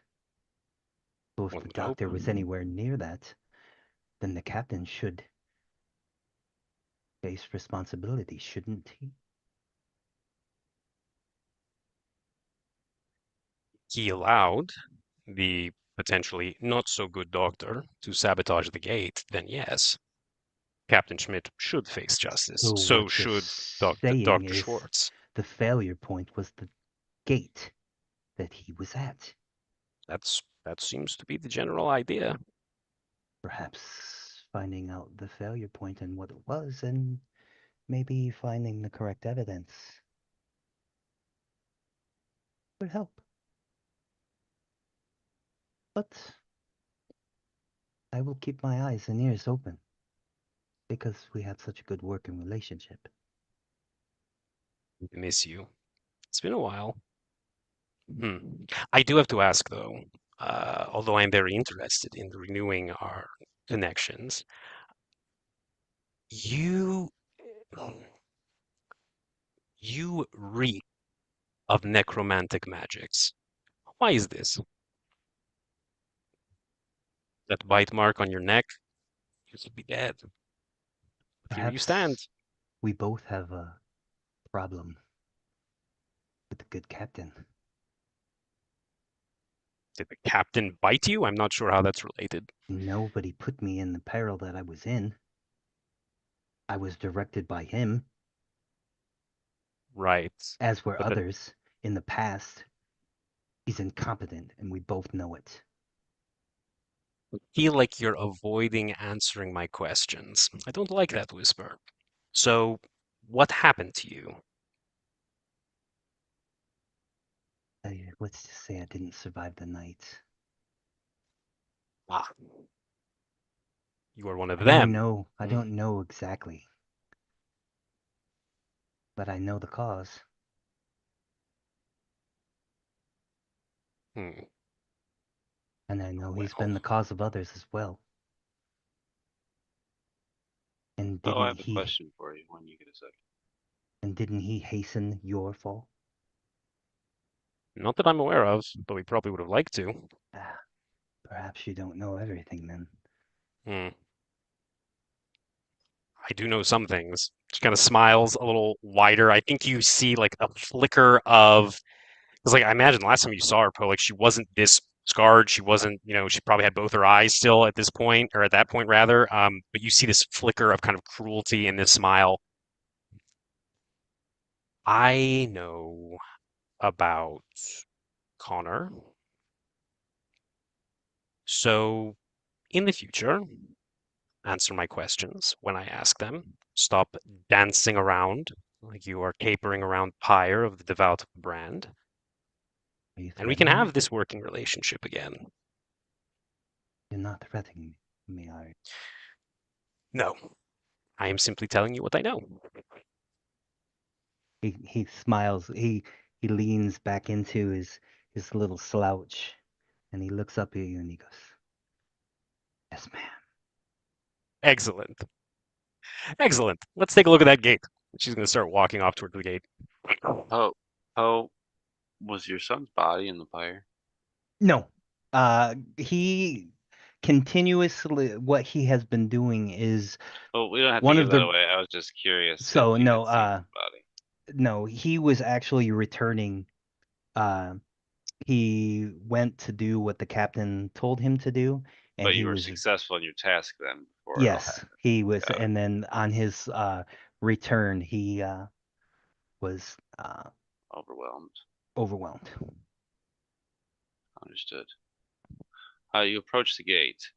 We see like a similar shot of what we would have been seeing the night before in the intro. But instead of where the two guards stand and this portcullis door would have opened, it is just this smashed in, and like the door was blown in and like broken off the hinges as if someone had unlocked the door. And the force of the incoming swarm had ultimately destroyed the infrastructure. Is there any sign, Baron, that we can see, and happy to make a roll, of like sabotage being done to the gate? Like anything like intentional beyond just the I'd horrible say damage from the horde? investigation would be Excellent. a valid dice roll there. Boop. I'm going to use my point of heroic inspiration as a human to reroll that. That's much better. That's a dirty 20. All right. Oh, are you also investigating? Or are you looking at something else? I think Poe actually kind of has an idea of what happened. Okay. So he's going through the motions of yes, good eye, good eye. Maraza, you don't see anything compromising outside of actually as you're investigating around the door, you do see the remains of two people that were killed here at the gate, as if their armor had been ripped off them. The bodies are gone, but the recognizable male of the Talon soldiers that were at this gate lay on the ground.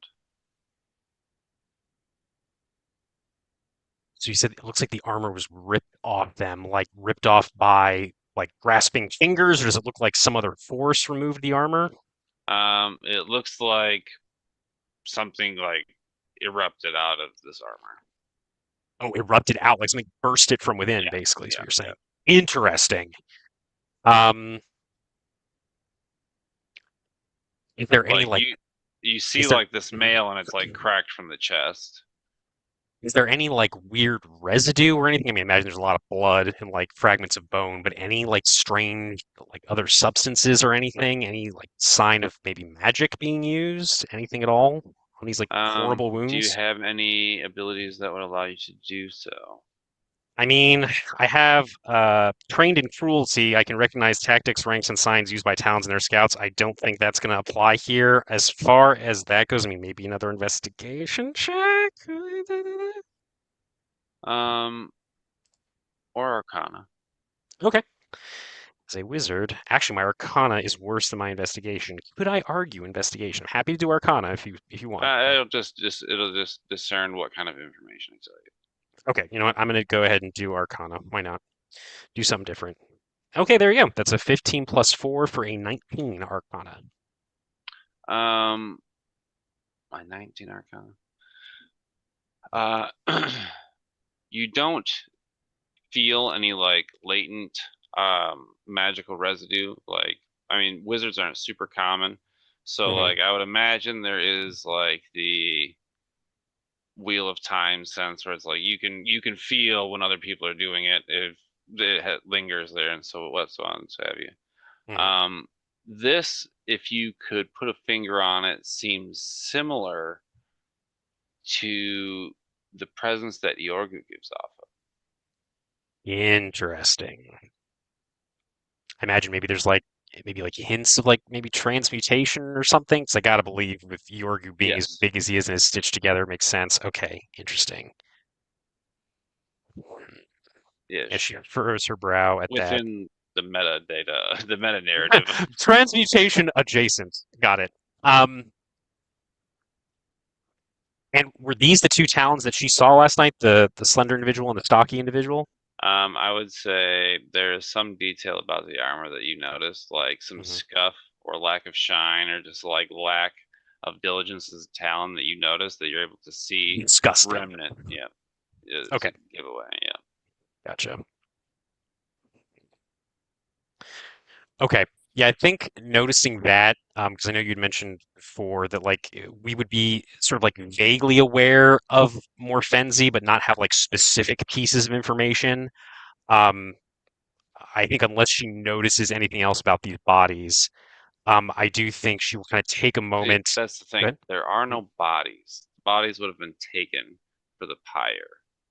Oh, well, I'm talking about the Talon bodies, the ones that had like the eruption out of them, or those are So gone. Those are all gone. that remains of that is the armor. Got it. Oh, Got it. It's just empty armor. Understood. Yeah. I was confused. What I Okay. will say Mhm. is you're examining this, and many suits of soldiers' armor are occasionally pinned with just bird of prey feathers.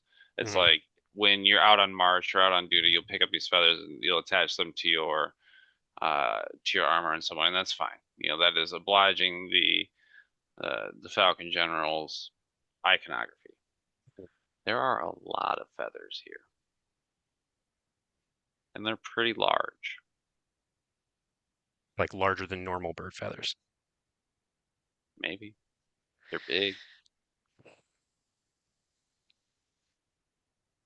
can I investigate to see if I have on my uh trips outside the gate if I recognize them at all? Sure. What type of skill you use will determine the information. Investigation. Sure. I got a 20 total. They are, if they are, actually, let me rephrase this. In your scouting, no natural bird of prey is that large. Now, if you're trying to see that you've seen them, roll a d4. Ooh, oh, where are you here?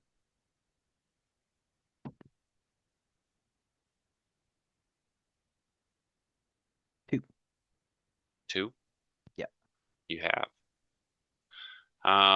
It's not frequent, and it's kind of one of those things that when it is seen, a lot of the like higher ups in brass will try to be like, don't you worry about that. Like we're already gathering information on that. You don't worry about that. You report it when you see it, but then after that, you forget about it. You understand? Because there hasn't been a confirmation on what it is.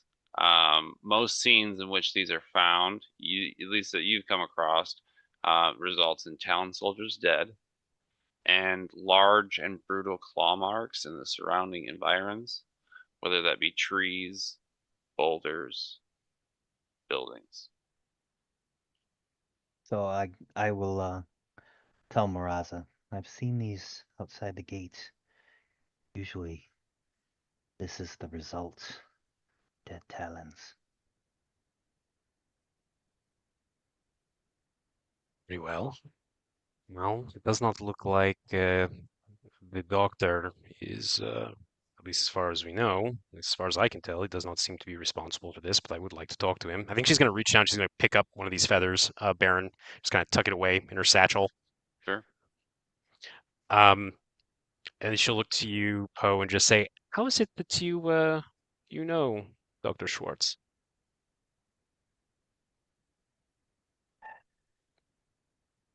I have heard, as you said, you know about Connor.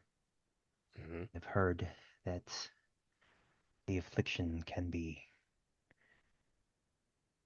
And he looks at himself and he says, this. And I heard he provide that service. I see. So As you are as going. you're looking, as Hmm, he's saying that to you, he's like picking up the armor and putting it in bags. hmm. So you are going to keep killing him until he becomes like you. I will clean up this area as I'm throwing shit in bags. Hmm. I'm stealing. For those at home, I'm stealing. I'm committing theft. I'm cleaning up. Larson. Yeah, I think her brow furrows. She's thinking over a couple of things, and then she'll nod. And then yeah, I mean, I think she'll just say, well, unless there is anything else that you think we should do here, I don't really know how we would pin this on the that asshole. So I think we just go back to the others, tell them what we found, show them the feather, and see if perhaps if we can find Dr. Schwartz, we could ask him what he knows. I hope he's not responsible for this, but we will see. So what you're saying is we'll put a pin in that for later. Sure, absolutely. One has to have one's priorities in order. And he kind of slinks down again. It's like, excellent. Goodness, she's going to turn and walk back into the into the city with Poe. Where would everybody meet up at?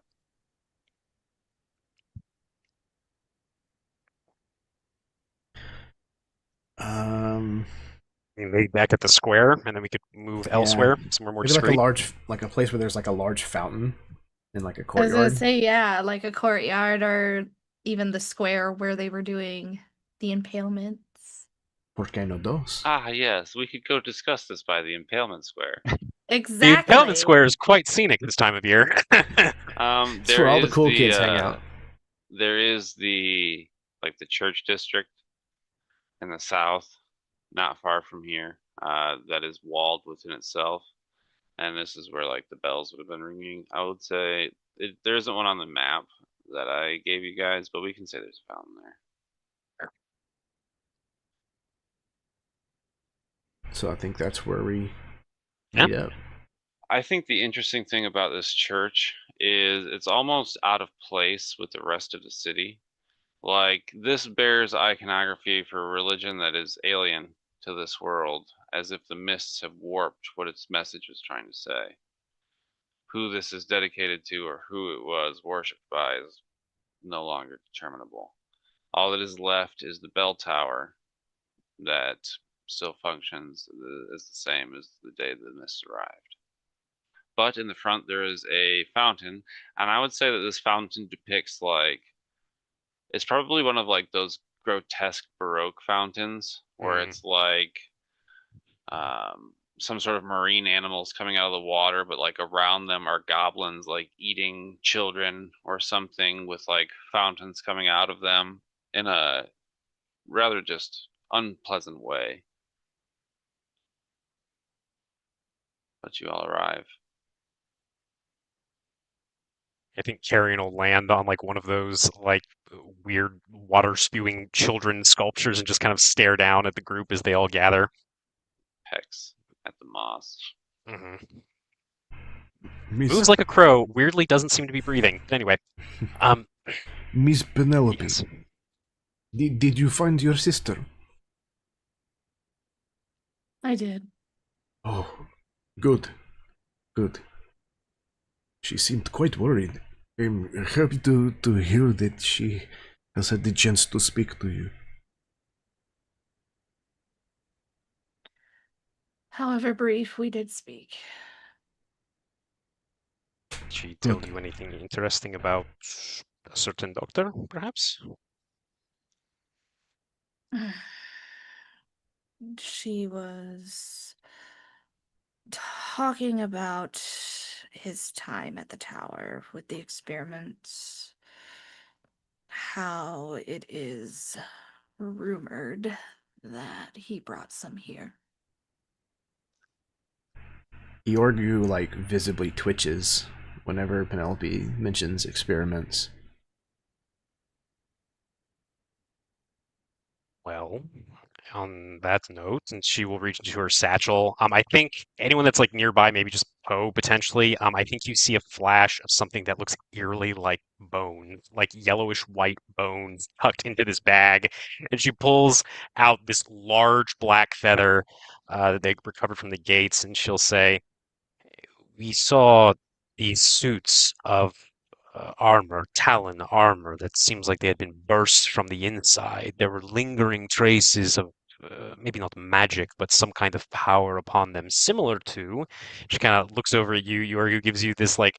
It's weird. She's got the one eye. She gives you this like one-eyed wink. It looks more like a blink, and she says, "Our large friend here." So that would make sense, given what Penelope's sister said. They might have been killed by one of these creatures. I have no Uh, feathers. True, but I assume there were many different kinds of experiments being conducted at Morfensi. Things that I cannot speak of. Yorgu, you have no idea how long you were there, but you do have memories or dreamlike states of loud birds. You could hear them through the facility. It must have been big to be that loud. He looks at this feather. I think maybe I have heard such a bird before. Such a bird this large would be very loud, no? Yes? Where the Morfinzi held me, there were such birds who lived there.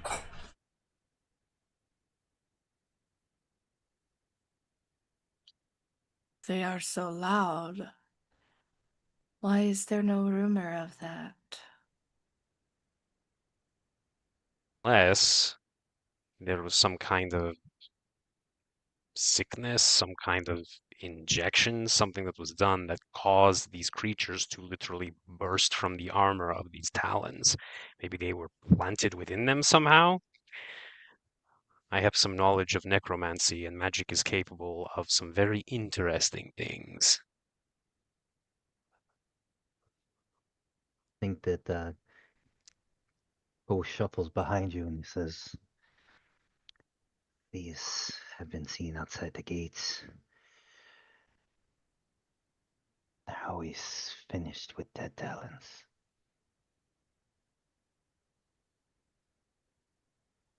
I am hesitant to That was behind blame. Penelope.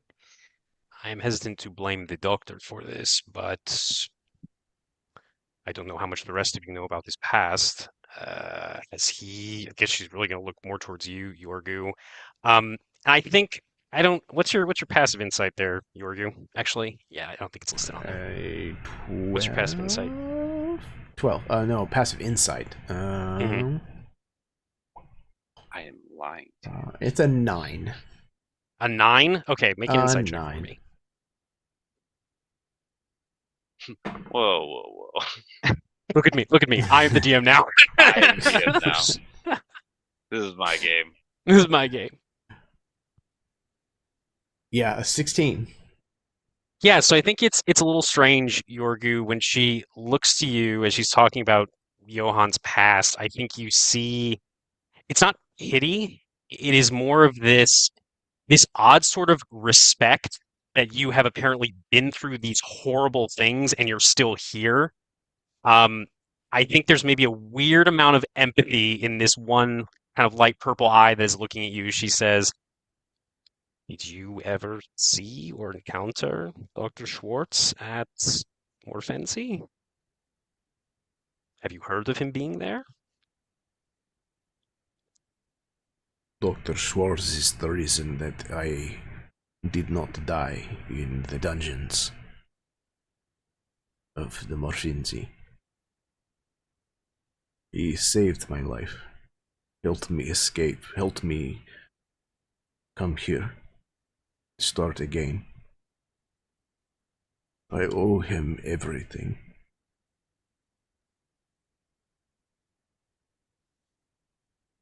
Maybe he took a little something or many somethings with him when he left, besides just setting you free. The things that were done to those of us who were there, I would not be surprised to know that some of them turned to violence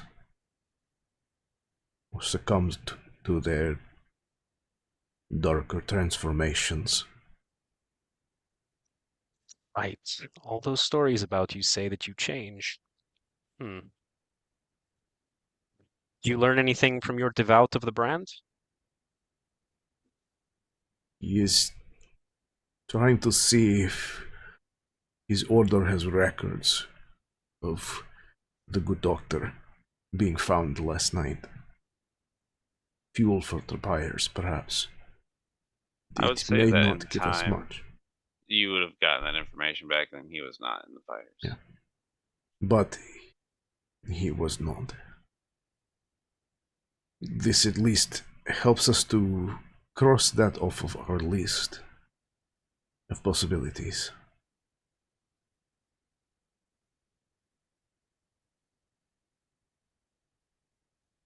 He was at Where the eastern gate, or the southeastern gate, at some point before it fell, when it fell. That does not bode well.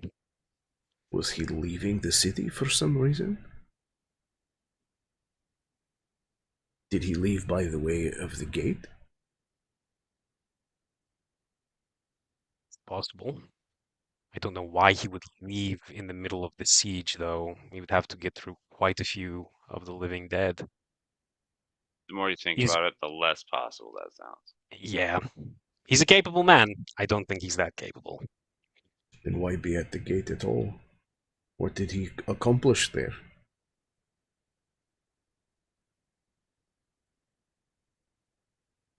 There any place that any of you know, since we are apparently all acquainted with this man, that he might be? I don't know, maybe his building where he practices medicine? Wouldn't that Practiced be the medicine? first place they look? Secret passages do exist, Whisper. I know. I know you know. Something that we may not have considered is maybe he was trying to stop what happened at the gate. Was secure when I left it. There were at least 2 Talons watching it. The bar was in place. I don't know what happened. So you could be right. Maybe it started to fail. He tried to do something, use some items or something he had access to, and where would he have gone afterwards? Yorgu starts kind of like looking around, kind of where they currently are, and see if are we like quite a distance from the gate, or? I mean, you're probably like 3 or 4 blocks from the gate. Is there somebody that would have like a vantage point of the gate from here? Like somebody like on a second story, or? The guy in the bell. No, the bell tower would have been at the bottom, or the guy pulling the rope for the bell tower would have been at the bottom. There's probably, I mean, there's a wall around this courtyard, so there's probably someone that was posted up there. Yeah.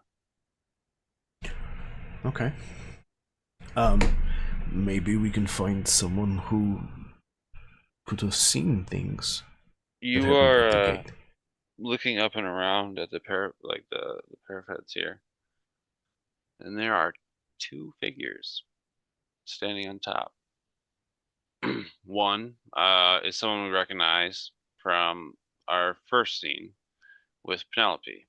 We see Trevor, but his hands are bound behind his back, and he stands next to someone who wears some sort of cowl, painted or sewn with silver thread in some way to resemble an iron mask. Morales, you know, those of the Iron Hood tend to wear these masks. Chinists. This She'll nod in person, that direction, yeah. Good. this person looks at you, Morales, or at least it feels as if it does, and you can't help feel a bit of recognition. But it stays at that. This individual who has Trevor by the arms seems to brandish something in their hand. They gesture and move towards Trevor, doing something with the device. He cries in pain, and she pushes him off the edge. Trevor falls 18 feet to the ground, and we see him smack the ground with a thud. And this individual on the roof runs. What do you do?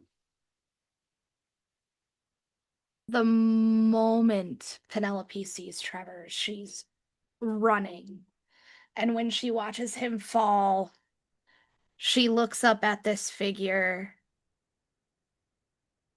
as if she's memorizing their build, everything about them, and she goes to Trevor. Is he like unconscious, kind of dead? He's writhing on the ground in Okay, a cool. horrific way, not even related to a fall. Coolsies. Trevor, as you approach, Coolsies. Trevor actually breaks his metal binds as his body begins to flex and contort. We see what appears to be talons as his toes elongate and dig into the stone around it. His torso expanding and cracking as his flesh grows and contorts and warps and cancerizes. He sprouts feathers and a beak, and a clawed hand emerges out from under him and pincers into the ground, crushing concrete into stone. And this creature lets out a blood-curdling scream. And I need you all to roll initiative. Oh boy. Hell yes. Real quick, remind me, Trevor was a Talon, right? Or is he just like a... Okay, cool. Just make sure. He has them now. I know, literally. And just for Shut clarification, that was a member of the Iron Hood. Yes, I got what you were putting down, and I don't like it, Baron. I'm excited because obviously several of y'all know what these are, and I've never heard of this. So I'm very excited. I'm surprised you know what this is. I think I think know what only it is. Nathan Not does. 100%, I was like, not okay, 100% sure, but I'm I like, think where Raven? Question mark. Okay.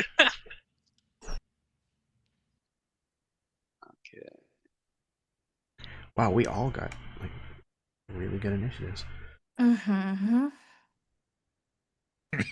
I haven't posted mine yet. Oh no! There it is. Thank you. I was so concerned that I was going to be at the bottom. Thanks, Nathan. Balancing out the scales there. I wasted a 20 on mine, so Boo. sure it'll be the only one I roll all night. Poe, you stand away from the wall, probably 30 feet, but it is your turn first. Would you like to pursue the individual fleeing, or confront the creature that stands in front of Penelope? I am going to kind of judge the direction that he's going, and since I know the ins and outs of the city, I am going to try to head him off. All right, So take any shortcuts or anything to... I would say it'll take 2 moves of double dash to intercept this person. Okay. So if you dash this turn, you'll only have to do it next turn, and you will be right where this person is. Okay. Unless something happens and we alter course. Roger that. Thank you. Or you can do another action if you'd like. You don't have to. No, I'm gonna do the dash and try to intercept. So. Okay, Penelope. Oh, jeez. You are within 5 feet of a monster. I know. And this is like her only friend. Ah, frick. Frick. Gee willikers. Gee willikers. Oh. Jinkies. I guess what she's gonna do is she's gonna kind of flick her wrist, and her pact weapon is going to appear, and it's going to be this rapier, but it's not silver. It's this crimson red color with almost like white lines that look like lightning. And she's gonna look at Trevor and she's gonna, don't make me do this. And I imagine that as she says this, there's this twitch. There's no recognition that he recognizes her, but there's a twitch and she's like, damn it. And Give me she an insight is check for free. Oh, cool. I love insight checks, guys. It's not as bad as I thought it would be, a 14. You look into the creature's eyes, and thought isn't gone, but fear of lack of control is in its place. Trevor's in there. Trevor is not at the steering wheel. Cool. La la la. I will say the device that the individual used to attack him is also there, and it seems to be a syringe of some kind. Awesome. She is going to, what she's going to do is she's going to have her packed weapon out, but she is going to Eldritch Blast him. Or attempt to. Just to kind of like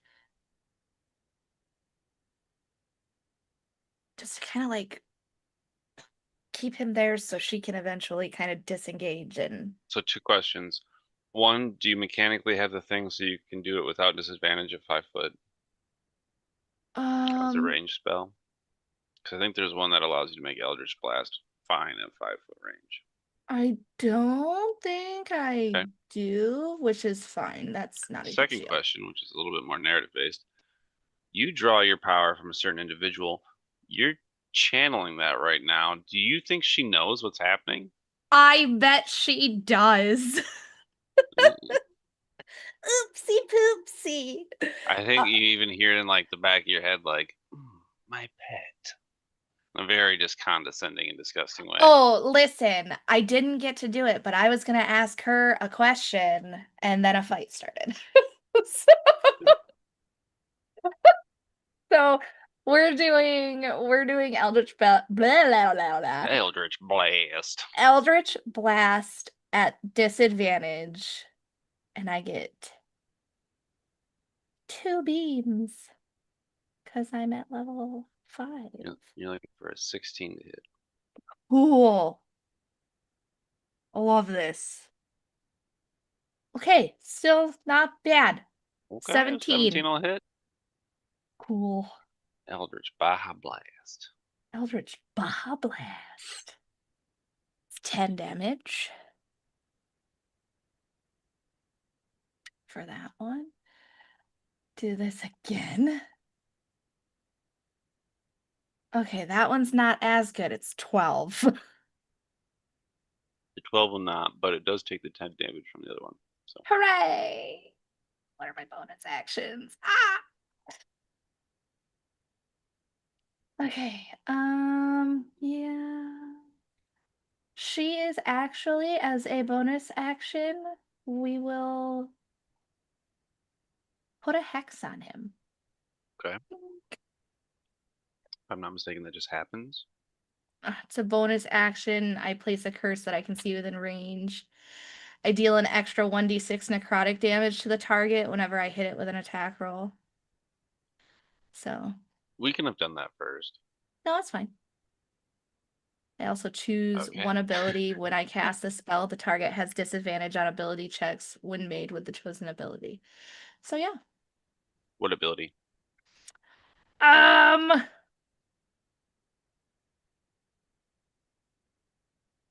We'll do strength. Okay. This charm circle forms around the creature's body, and you see it bind its disgusting mutated appendages, and it seems to bind its strength. If there's nothing else, That is it. You're about 30 feet away from the creature in the wall. You see Poe running east to kind of try and head off the assailant on top of the wall. Who you said was Like 120 feet? Well, two I'm saying rounds the or double? intercept point for them would be at 120 Gotcha. feet because he's trying to head them off, if I'm not mistaken. Yeah. So like that meetup point would be 120 feet. If I you had see. some sort of range or a way to like magically or superhumanly close that distance, by all means. I'm definitely looking for the ranged option. Could I Sure. get within 60 feet of him? I don't know geometry, but yeah. Okay. So, Yorgu looks at this monster forming, and he feels this kind of like pang, this twinge of similarity, and he just can't bring himself to engage with a person who's succumbed to their inner monster. So instead, he turns his attention to this person who's just committed, essentially murder. Is given this infliction to this person, and is going to like huff like under his breath in frustration and anger, and is going to charge that direction. And along the way, he is going to kick the bottom of a loose wagon wheel to make it basically stand up, and is going to take his large meaty paw and just scoop it up as he's running. And as he nears the end of his run, he's going to like spin with this held like out away from his body, and then hurl this wagon wheel at him. I have Tavern Brawler, so I can use improvised weapons with proficiency. Hell yeah. And I have what else? Called Crusher, I think. Crushing Throw. Oh no, sorry, that's when I'm raging, so I'm not technically raging right now. So that should be, if he's within, I don't know what the distance is on it, but I imagine probably 20, Just 60. throw the wheel. Throw Alright. it. Alright. I want to see. Do you want disadvantage on it or no? No. Okay. 17. 17 will hit. Excellent. What do you want a wagon wheel to do, damage-wise? D10. Oh, plus strength? Plus strength? Yeah. Yes. Okay. That is 11 points of bludgeoning, I would imagine. Okay.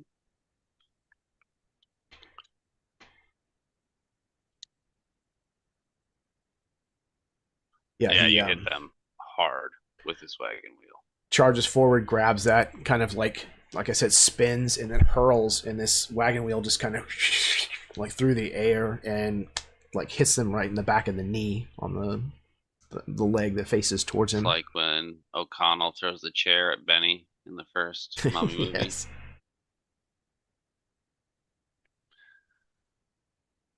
This does change the timing for you, Poe. I would say with like a climb action on your next round, you could probably get to them and still have like as a thief, can you climb as a bonus action still? I would think so. Or do you have a climb speed as a thief? Well, I got that rope. Oh, see, okay. Is We'll it- get back to you. Yeah, the thief might have like something called second story work, or they did in Yeah, where it's Yeah, like you you got you that as climb. well. Okay. Well, that brings us to Moraza. So I have some questions for you, Baron. First question is, when the wagon wheel funked into the back of this person, was there any kind of shout or cry or anything like that? Yes. Did it sound like a man? No. Cool. The recognition that Maraza felt, does it seem like it's It is increased. cool? So I think initially Maraza is actually she was going to start to move towards the monster because she knows if this thing gets loose in the city, it's going to wreak havoc on a city that's already devastated from last night's, siege. She hears that cry, the recognition hits, and I think she takes a breath.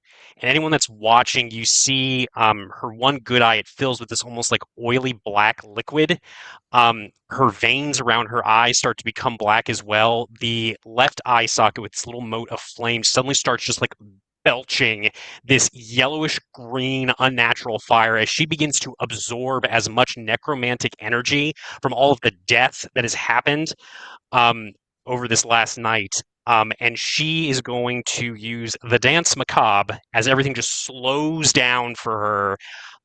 And then she reaches into her satchel. That's a bonus action to do that. She reaches into her satchel and she's going to pull out maybe like half a dozen human ribs, essentially. She throws them into the air, and instead of clattering to the cobblestones as one would expect, these tendrils of yellowish green necromantic fire snake out of her eye, grab the bones, and then form them into these almost like tendrils that come out of her back. They flap once, twice. She's going to cast Fly on herself as an action.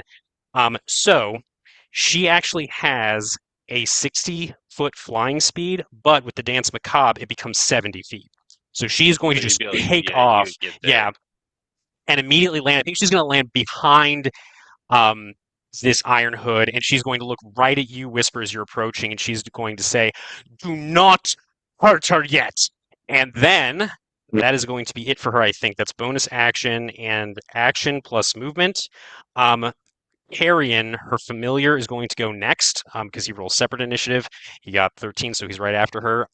He is going to dive. This undead crow is going to start diving and pecking at Trevor, and he's going to basically give, I guess it would probably be, yeah, I guess he'll just give Penelope the help action. So whatever she does on her next round, essentially of combat, will be at advantage. So maybe that'll cancel out. That should cancel out the disadvantage from Eldritch Blast. If she wants to do that again, or if she wants to do something else, she'll have advantage.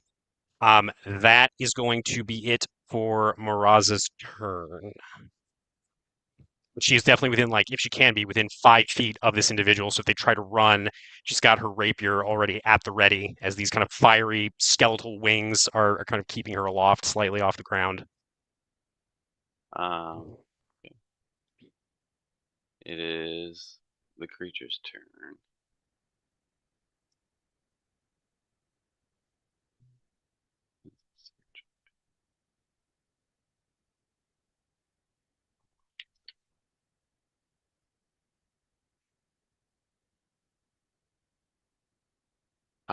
Penelope, in front of you stands just this hideous amalgamation of what seems to be a falcon and a man. Colloquially, the Talons are known as the Falcon General Soldiers, or the Falcon's Talons. In front of you is a crude joke of a Falcon soldier, made flesh. With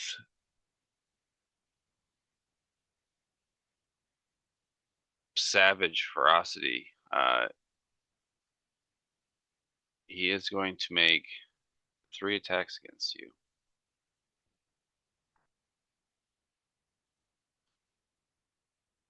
A 26 to hit. Yep. As his raking claw will do 17 points of damage. Cool.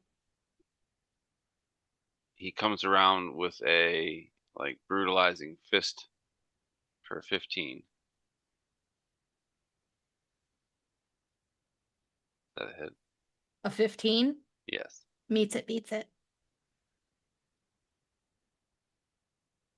For 14 points of damage. Ooh. He is gonna absolutely And then finally he's destroy going to attempt to pin you to the ground. With a 23. Mhm. Hey, Baron. Yes. If this works for that last attack, I would like to invoke my Cloud Rune reaction ability. Sure. When I was you about to or a do a creature you reaction. can see within 30 feet of you is hit by an attack roll, you can use your reaction to choose a different creature other than the attacker within 30 feet of you to become the target of the attack instead, using the same roll. I Can think shift that would your just attack to- leave you. Yeah. Yeah. How do you imagine this works? Because if you'd like to explain your runes, How do you envision this works? How do you absorb that damage, or how do you take her place? Just give us an explanation on what we see. I think that where Rhynol had kind of pulled up that collar a little while ago, covering that bit of burned skin, there is a little bit more burned skin kind of creeps up above that collar, as if it's kind of spreading a little bit. And as it does, he winces and almost reaches up, but pulls that hand back down and reaches for his sword on his back. And as he does, he just kind of finds himself standing where Penelope was standing a second ago. And Penelope's just, I don't know if they switch places or if Penelope's just like a foot or two over from where I would be she fine was if standing. you switch places. It's probably not how it's read as written, but I think it'd be kind of neat. I'm fine with that either way. But I think he's just standing where Penelope was in the place of the, like, taking the attack. So there's a total of 3 attacks. Where do you think you intercepted? The second or third? Can we have him intercept it at the third so I can do a reaction as well? The third is where I was thinking. Then yes. Cool. I want to cast Hellish Rebuke. Okay. So it says green flames. We're gonna make it red for funsies. No, that's not what the book says. You hush. So she gets hit this first time. The second time he hits her again, and she instantly bursts into flames. And with Trevor in the back of his mind, probably watching what's going on, he sees that, and I imagine he instantly knows what's coming. And we are going to roll 4d10.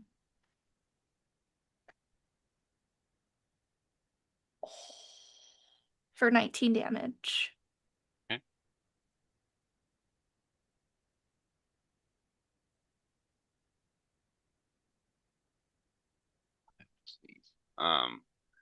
So you Hellish Rebuke.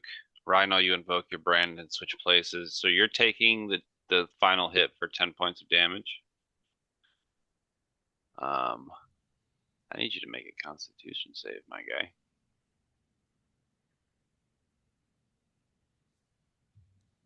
Right.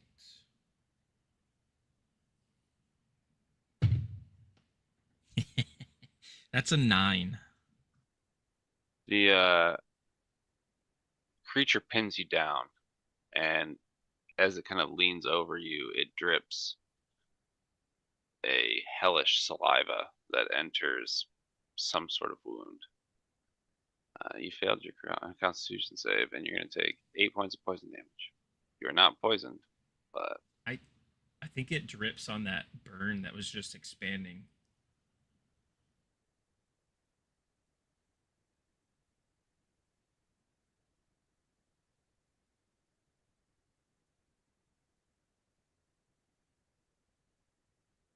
But it is your turn now, Rhino.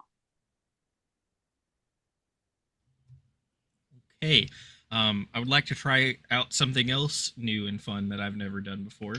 I think as this poison and the saliva drips on that burn, Rhino screams out in pain, and as he does, he grows larger.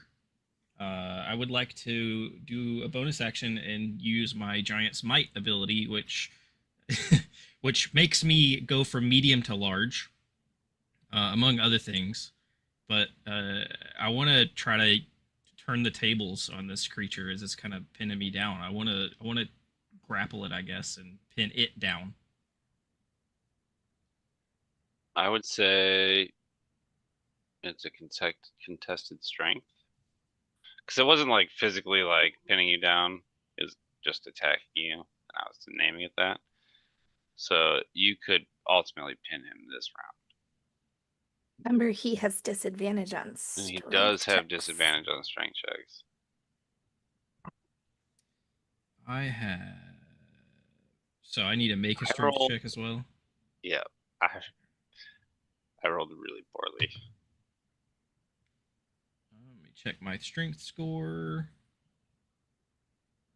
That is a 24 total. I rolled a 6 and a 1 for 5 total. So what does it look like as you gain the top mountain? I think that this thing pounces on Rhynol and pins him down for a second, drips that spittle on him, and I think Rhynol throws him back up as he's screaming and kind of elongating, and Rhynol jumps up, just rips this big ass sword off of his back, it gets behind the thing and just uses that sword on the blunt side to just hold it. He's got the blade, he's got his arm wrapped over and grabbing the blade on one side and the hilt on the other, and he's just holding this thing against his chest with that sword.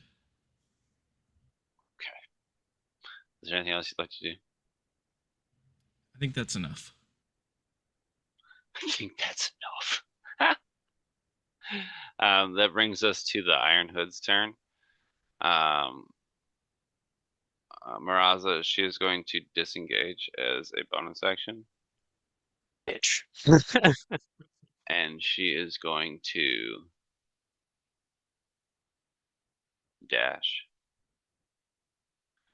So this would So put her she's back. 60 feet away. Yeah, so this would put her Okay. back in your original trajectory. Okay. Oh, if you ran. Which brings us to the top of the round with you, Poe. This person does not try to acknowledge you at all, by the way, Maraza. Yeah, that makes sense. There's probably like an exchange where like you attempt to hold her down, but like she is very capable in predicting what movements you're about to utilize against her. And she seems to escape your grasp. Poe, it is your turn. Right, so I am going to continue. And I am going to I'm gonna grapple, and I'm gonna whisper to the assailants around the corner behind the barrel. And then I'm gonna throw myself off like she threw me off. Okay. And I'm gonna do tumbling rolls into the building like give me a deception check with advantage. Okay. Yeah. 18. Okay. You are thrown into some barrels, and the assailant keeps running. That brings us, if there's nothing else, that brings us to Penelope. You're about 30 feet away from Trevor the creature. Coolsies. And now Rhynol the creature. Rhynol the creature? What? Cool. Cool. She just, at this point, just wants to incapacitate him. I'm reading something really fast. She is going, you said I'm about 30 feet? Yep. She is going to run up with this, with Rhynol kind of like grappling this thing. She is going to run up and use her pact weapon. She's going to use her rapier.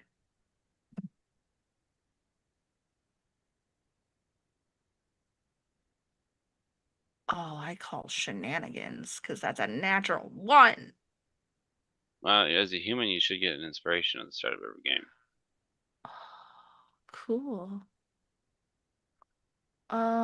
Then yeah. I am going to use that then. Well, actually, you would have had advantage because Rhynol is holding him. Oh, well, cool then. That didn't help. Advantage didn't help at 11. Sometimes the dice are just trying to tell a story. The dice are mad at me. It's fine. So now we see Rhino and Penelope engaged with this creature.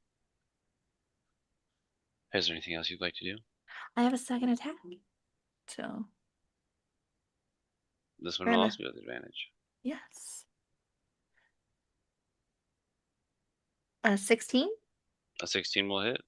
Cool. I also have a fun thing where once per turn when I hit a creature with my pact weapon, I can expend a pact magic spell slot to deal an extra 4d8 force damage. Plus, you have the curse. And Or I hex. have the hex. So that's 1d6 necrotic, 4d8 force, and Whatever the I weapon have is. your I modifier. have so many dice to roll. Oh my god. Feels good. So the rapier damage is 6.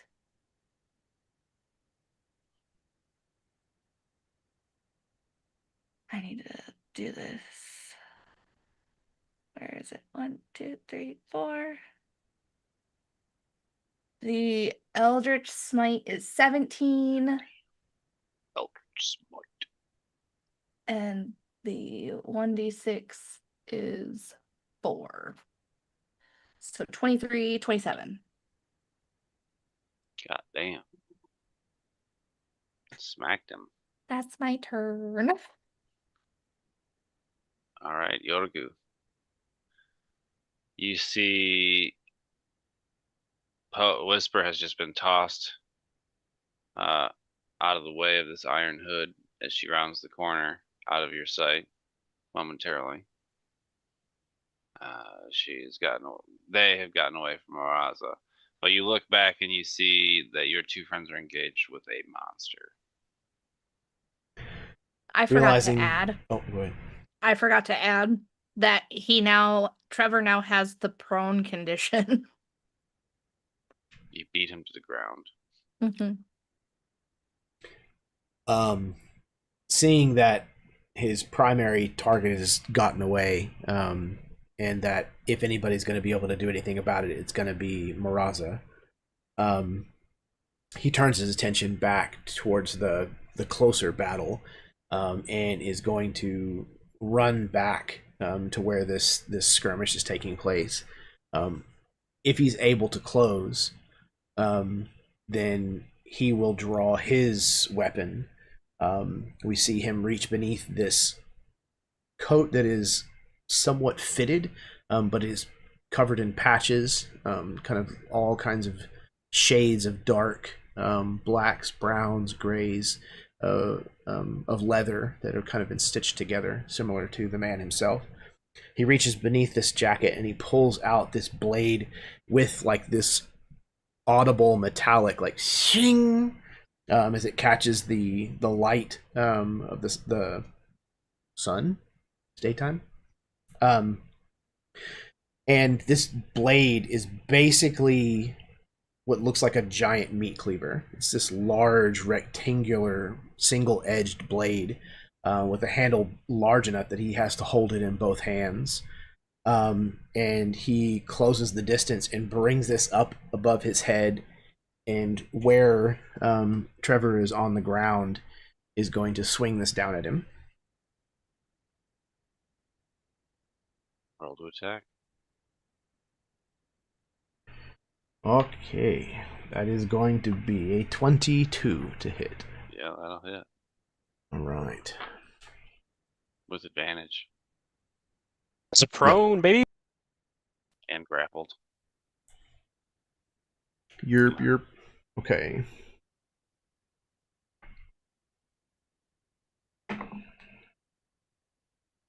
First one is going to be a 9 points of damage.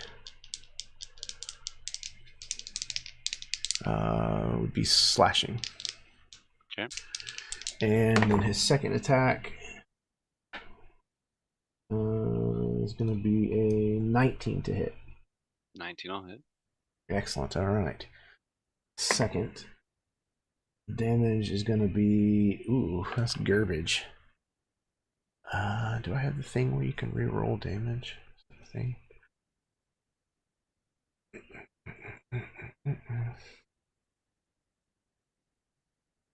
No. Okay. 5 points on the second one. Okay.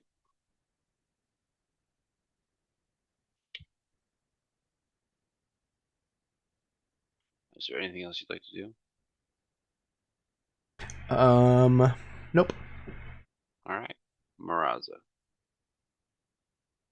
So after seeing Whisper get tossed, I think there's this moment as the Iron Hood vanishes around the corner where Maraza feels this horrible sinking sensation in her stomach, this feeling of deja vu. She remembers an empty, devastated corridor in the Dekovan Palace in Silbervoss. She remembers an Iron Hood that looks very similar to this one, turning around to reveal a very familiar face, a face that looks very much like her own, except for, I imagine, with more like dirty blonde hair, a little older, and she grits her teeth, and she will again launch into the air, returning to the present moment.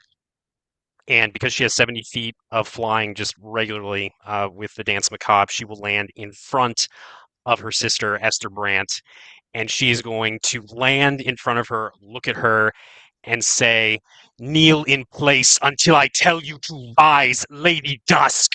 And I need her to make a wisdom saving throw, please. DC of 15, please.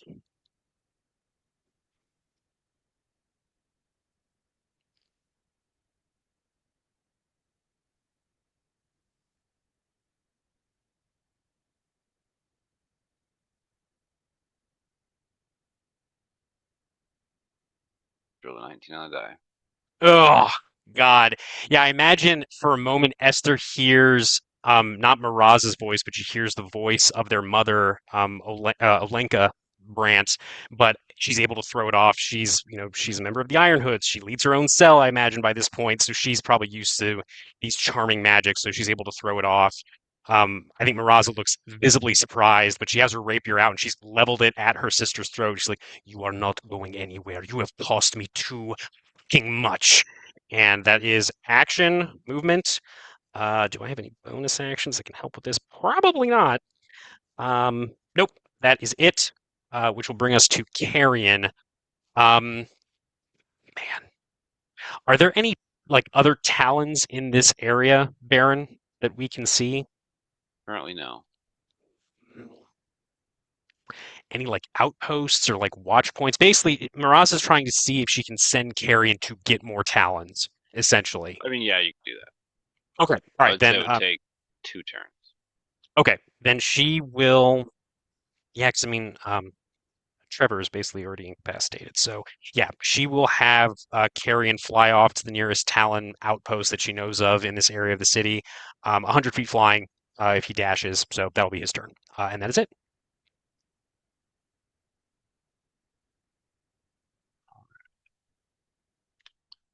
That brings us to the creature. He's going to use half his movement to get up. Grapple doesn't mean that I can't attack. It just means that my movement is 0, if I'm not mistaken. So could I use half my movement to even get up, or am I just stuck on the ground? Believe you're right. I think you can still attack without disadvantage. You just can't. Yeah, at least in 5th edition. I'm not sure about 5.5. Well, Yeah. I was gonna say 5.5 says that you have to make a saving throw. before you can do anything, Mm-hmm. I should not. A strength or dex. Your speed is 0 and can't increase. You have disadvantage on attack rolls against any target other than the grappler. The grappler can drag or carry you when it moves, but every foot of movement costs 1 extra Well, foot then, unless you are if I tiny don't or have 2 or more disadvantage sizes. against Rhino, he's just going to attack Rhino 3 times. Okay, yeah, that makes sense. Mm-hmm. If we're You using know, the 2024 rules. And his Berserker Rage Rhino, you have him in your arms, and he is attacking with his arms free. The first is a 12 to hit. Miss. The second is a 15 to hit. That'll also miss. And then finally, the last is a 16 to hit. I rolled significantly lower. My armor class is a 16. Alright, meets it meets. 5 points of piercing damage as its talon enters a soft spot in your armor. But you're also going to take another 16 points of poison damage. Ugh, I don't like that.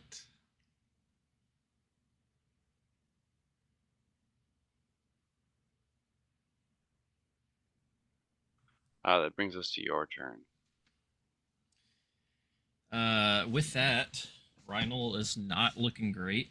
I still don't think he's quite ready to kill this thing. I don't know that Rhynel knows Trevor, but he knows Penelope, and I think he can see that Penelope's not trying to just decimate this thing. So I think he's going to just aim a couple of knees into this thing while he's holding it still. Just bring a knee up into the side, or maybe I mean, somewhere I will elsewhere say that's a you little can more do some painful. damage to this thing, and it will be just fine. So I think that's what I'm going to aim for. First one would be an 18 to hit. Battle hit. It's going to be 10 damage. Okay. And then the second one is going to be a 25 to hit. That'll definitely hit. And it's just going to be 4 damage on that one. And I guess I'm just going to try to maintain my grapple here. All right. That brings us to Esther. I probably shouldn't call her that until you take the mask off. But I mean, you basically kind of spelled it out. Miraza's assuming. Maybe she's wrong, but it sounds like it's her. the individual kind of shrugs and draws her sword in response. She is going to make 3 attacks against you. Okay. Looking to beat an armor class of 19 at the moment.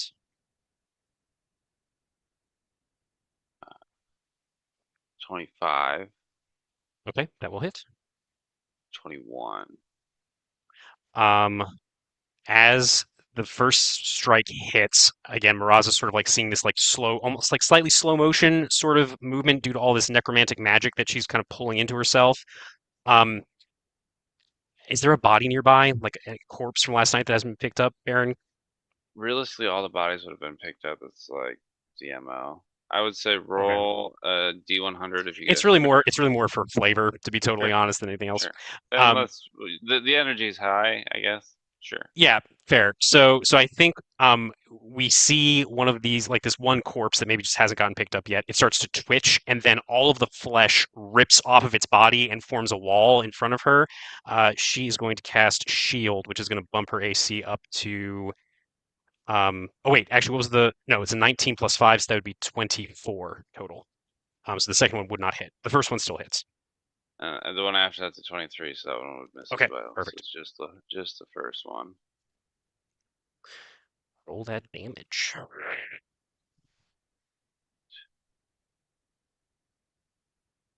You're going to take 4 points of slashing damage. Okay. 19 points of poison damage. Holy mogoly, that's a lot. You also have the poison condition until the start of Esther's next turn. Okay, and I also need to make a con save for fly. So I will do that myself. She slashes you, makes 2 additional slashes. This wall comes up. She's going to use bonus action disengage and move 30 feet away from you. This rogue bitch. I think Miraza lets out this like strangled shout of just sort of impotent rage, because that was a very heady and heavy hit. Yeah, she can't immediately go after her sister.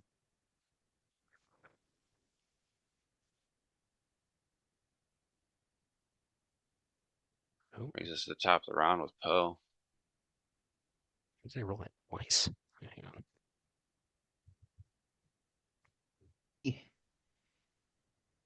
He's going to shoot at Esther, but he is going to miss. Okay. Would you like to move at all? Yes, I will kind of move in position to where that, like, around the corner to where if she goes around me, I'm in his way. I mean, Miraza's way, but unintentionally. Just wrong spot, wrong time. Yep. I'm going to run around the corner and go, and shoot, but kind of be in the way.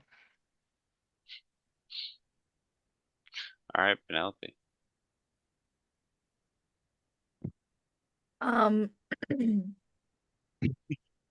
We're gonna go for big girl hits with our pact weapon again. Big O hits.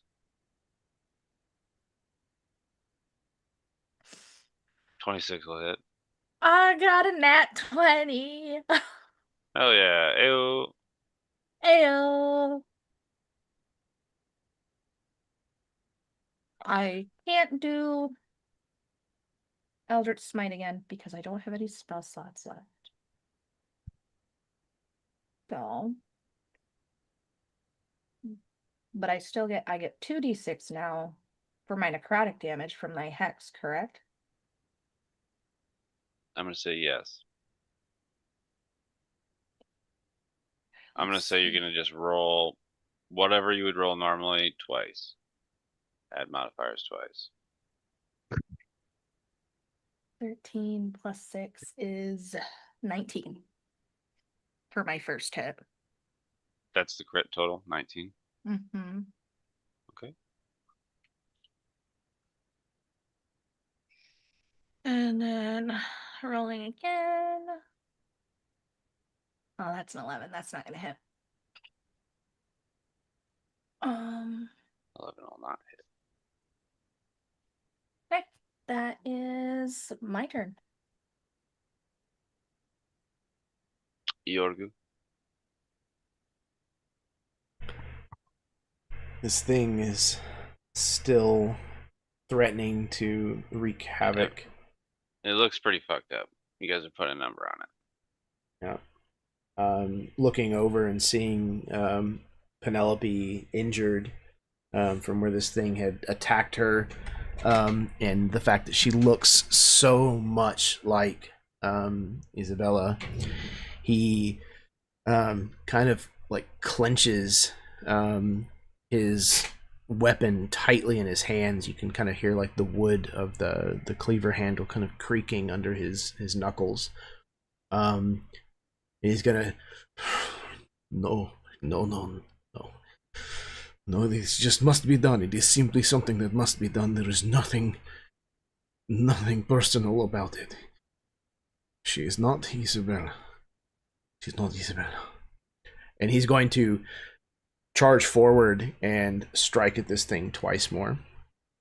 Is it still grappled? Yes. You still have a hold of it right now? Okay. Sweet. And that's gonna be a 10. 10 will not hit. Yeah. Come on. What's going on here? There we go. A dirty 20. Dirty 20 will hit. Whoop, whoop. Alright.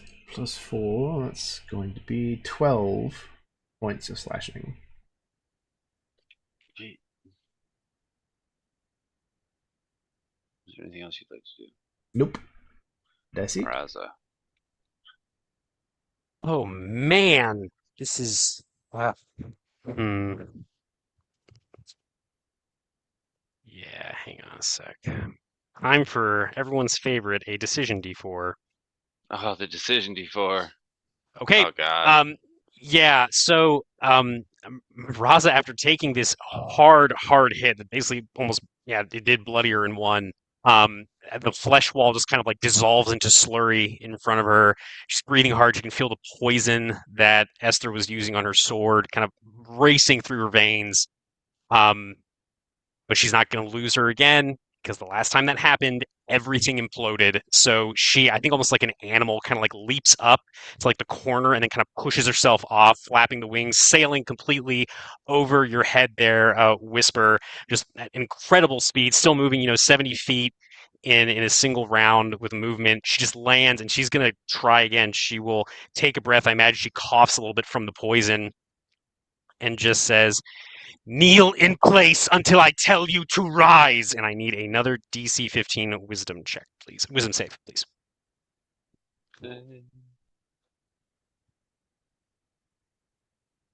Natural 20. Son of a bitch. Son of a bitch. I think she responds. Where the fuck are You our know- rerolls? You can't. I can't do that. Yes, you can, you fucking bitch. Which kind of spits out some poison. And you fucking should. All right, that is movement action. God, don't really have any good bonus actions. Action to use a healing potion, Baron, or I know you have a Bonus home action. bonus action. I want to burn this. I don't think I could take another hit from her though. Fuck. You know what? I'm not going to do it. All right, let's go. That's it. All right. That brings us to the creature. He is going to try and break free. Actually, no.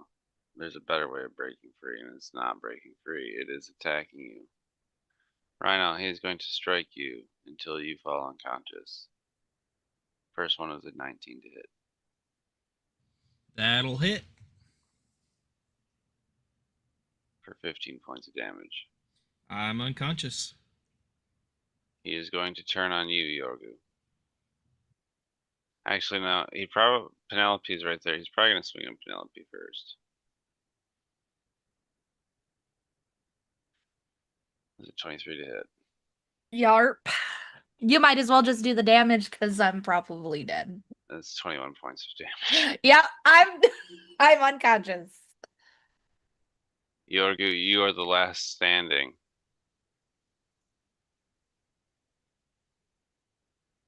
A 16 to hit. That'll hit.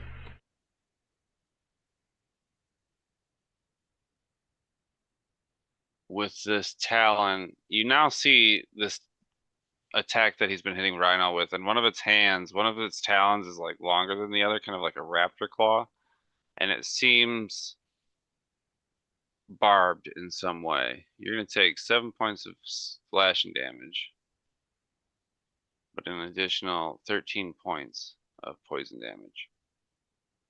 And I need you to roll a Constitution saving throw. Alright, con save. No, that's a 10. I'm going to use inspiration. Okay. There we go. 17. A 17 will pass. Yes. Good. You survive. That brings us to Rhino. Death saving throw.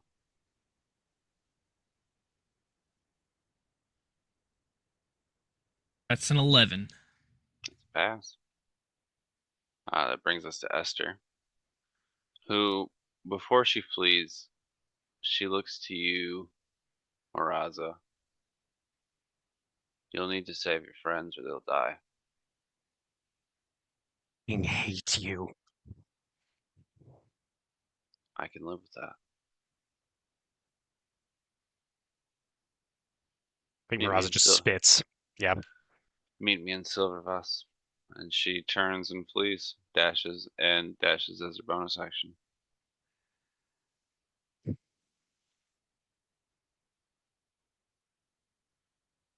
Brings us to the top of the round with Poe. Who was gonna very concerned yell out, "Penelope!" and then start dashing back toward her. Okay. You can get to her next turn. Alright. Yorgu. I'm sorry, Penelope. Death saving throw. I'm scared. Ooh, 17. 17's a pass. Yorgu. Yorgu, having been scratched by this thing's talons, looks down and sees Penelope fall, and again, in his mind, there's this like lightning, like connection between how similar she looks to Isabel, and like this bubbling, like festering anger inside of him, like again slams against the doors that are trying to keep it contained, and he can't any longer.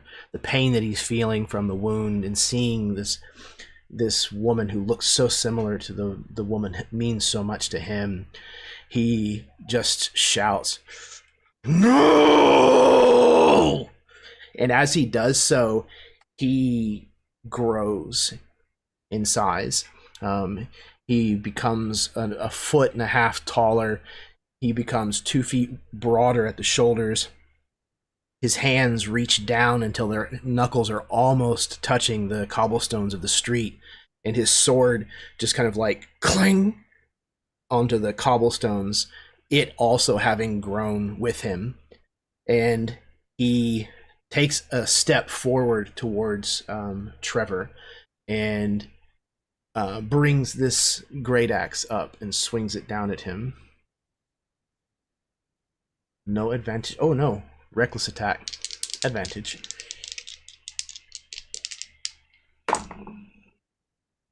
Oh, that's a nat 20. Hell yeah. That's what we I love did to get another see. one.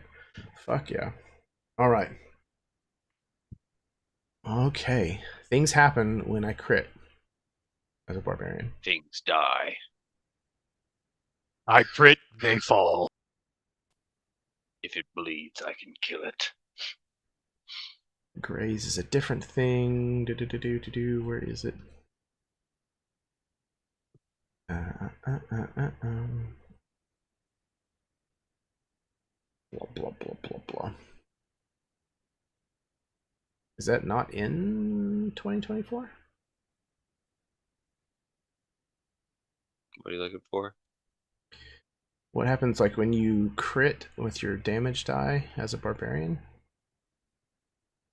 That might be a Maybe- feat or something. I don't think it's something that happens automatically. Or I it's could- the Zealot or Berserker or something like that. Yeah, it could be a different subclass. Maybe. Okay. All right.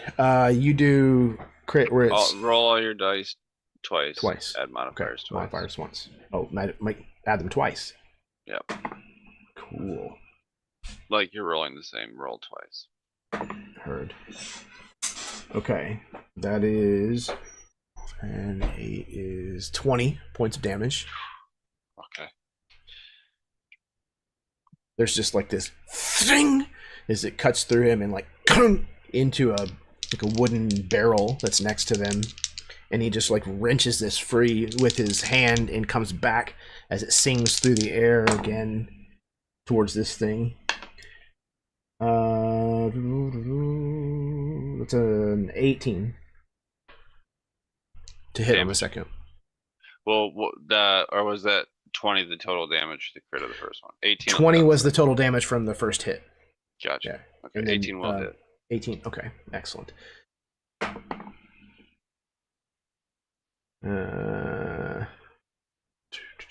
It's 5 points again.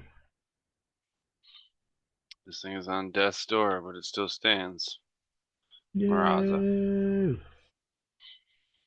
He watches as Esther runs, and I think there's a part of her that cannot help but feel this like shudder of terror, because the last time this happened, she ended up spending a year in the dungeons under this city being tortured, which is how she lost her eye, and thought of failing again, to capture her sister, to bring in this traitor, this seditionist, just fills her with dread and revulsion. But she also knows that she's badly hurt. She's also running out of mystical energy, even as she's pulling more of this necrotic power from her surroundings. And I think, as much as she hates it, she is going to turn and she's going to fly back 70 feet towards the others, kind of whistling through the air. Is she within 150 feet of Creature. Trevor? Yes. Yes. Okay. She is going to point at him, and this little pea-sized ball of yellowish-green fire is going to zip out of her eye, that empty charred eye socket. She's going to angle it so it doesn't hit Rhino or anyone else if that is possible. And I need it to make a DC 15 dexterity saving throw. 14. Okay. The little pea-sized ball of fire explodes in a 20-foot radius sphere, and Trevor takes 27 points of fire damage. This orb of fire erupts above the fountain. I think that the ever-present wall of mist in the distance is kind of added to as you just evaporate a shitload of water that's coming out of the fountain. As the air cools, we see the scorched body of Trevor Gannon, dead. And that's what we're going to end tonight's session. That scorched body is being picked up by its ankle and slammed into the ground. Hulk smash. Yep. Yeah. Oh my god. Jesus, Baron. Good thing Penelope's not awake for that. Yeah. She'd be pissed. Well, she's unconscious, so that's Yep. for the best. And so is Rhino. They're unconscious buddies together. Maybe they'll bond them, you know? They'll We're be buddies. knockout buddies. Sleepy time friends. Sleepy time friends. Sleepy time friends. Thank you guys for playing. The camera pans out on Lekar. We see the fires extinguished, the walls cleared of debris, the bodies removed and burned, and Talons once again beginning to abuse their power. Thank you everybody for joining us tonight. Jeremy, if you want to bring us home. Yeah, absolutely. Thank you, Baron, very much for, again, this opportunity to present your game here on the channel. It's always a pleasure. I love the games that you run. I love having the chance to play in them. So yeah, thank you very much for putting this together. Thank all of you for joining us as well. This is so much fun. I love playing with y'all. A little bit of gothic horror never did anybody any harm. So, well, I mean, you know, except for those of us who are almost dead. Yeah, thank all of you very much for watching. Whether you may have watched live with us or whether you may be catching it at some point in the future, it means a lot to me. Please do all the stuff that the YouTube algorithm rewards. Hit the like button, share the link around, leave a comment, all that kind of stuff. And yeah, make sure to check out all of the links that are in the thing below where you can find people. Show them some love. Remember that kindness is a free action. It costs you absolutely nothing to be kind to other people, and Jesus Christ, does the world need as much kindness as it could possibly get right now. So please be nice. All right, I think that's everything from me, so we're going to go ahead and get out of here. I hope all of you have a fantastic weekend. Until next time, may your dice roll high and your snacks always be within reach.